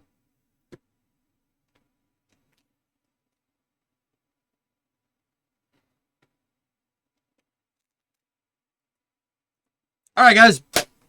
Let's play some Roadcraft. I'll see you in a moment. I'm gonna jog the YouTube VOD. You guys know the drill. Change the name on the Twitch VOD. And yeah, let's. Do I really want to play Roadcraft? I don't know.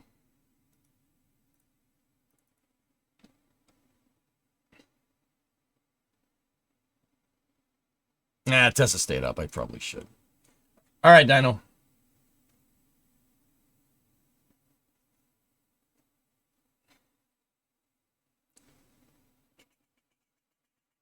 MSC is on Wednesday, and we play Workers tomorrow.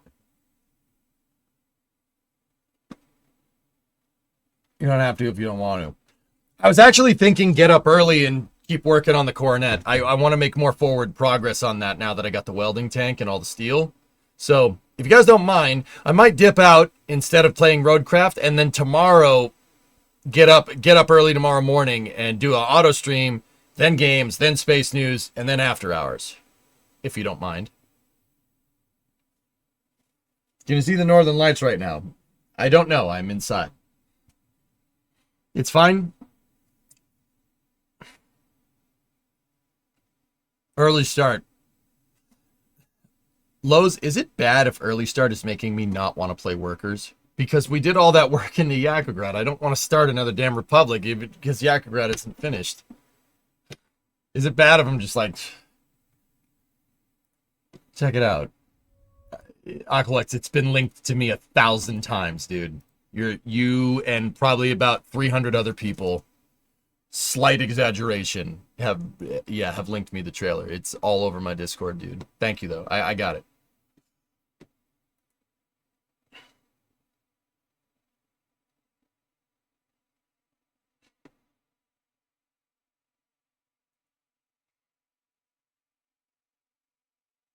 Completely agree. If I go play Workers and we play Yakograd, people are going to wonder why we're not playing Early Start. If we go and play Workers and play the Early Start, people are going to wonder why we're not playing Yakograd. And then I have to sit there for like a week straight and answer that question every 5 minutes. I've played this game before. Anyway, I'll see you guys tomorrow morning. We'll keep working on the car, and then we'll play some games tomorrow as well. Thank you very much for watching. I hope you enjoyed Space News. This is going to do it for the Space and Rocket Review. I'll see you guys all tomorrow. Have a good night. And thank you.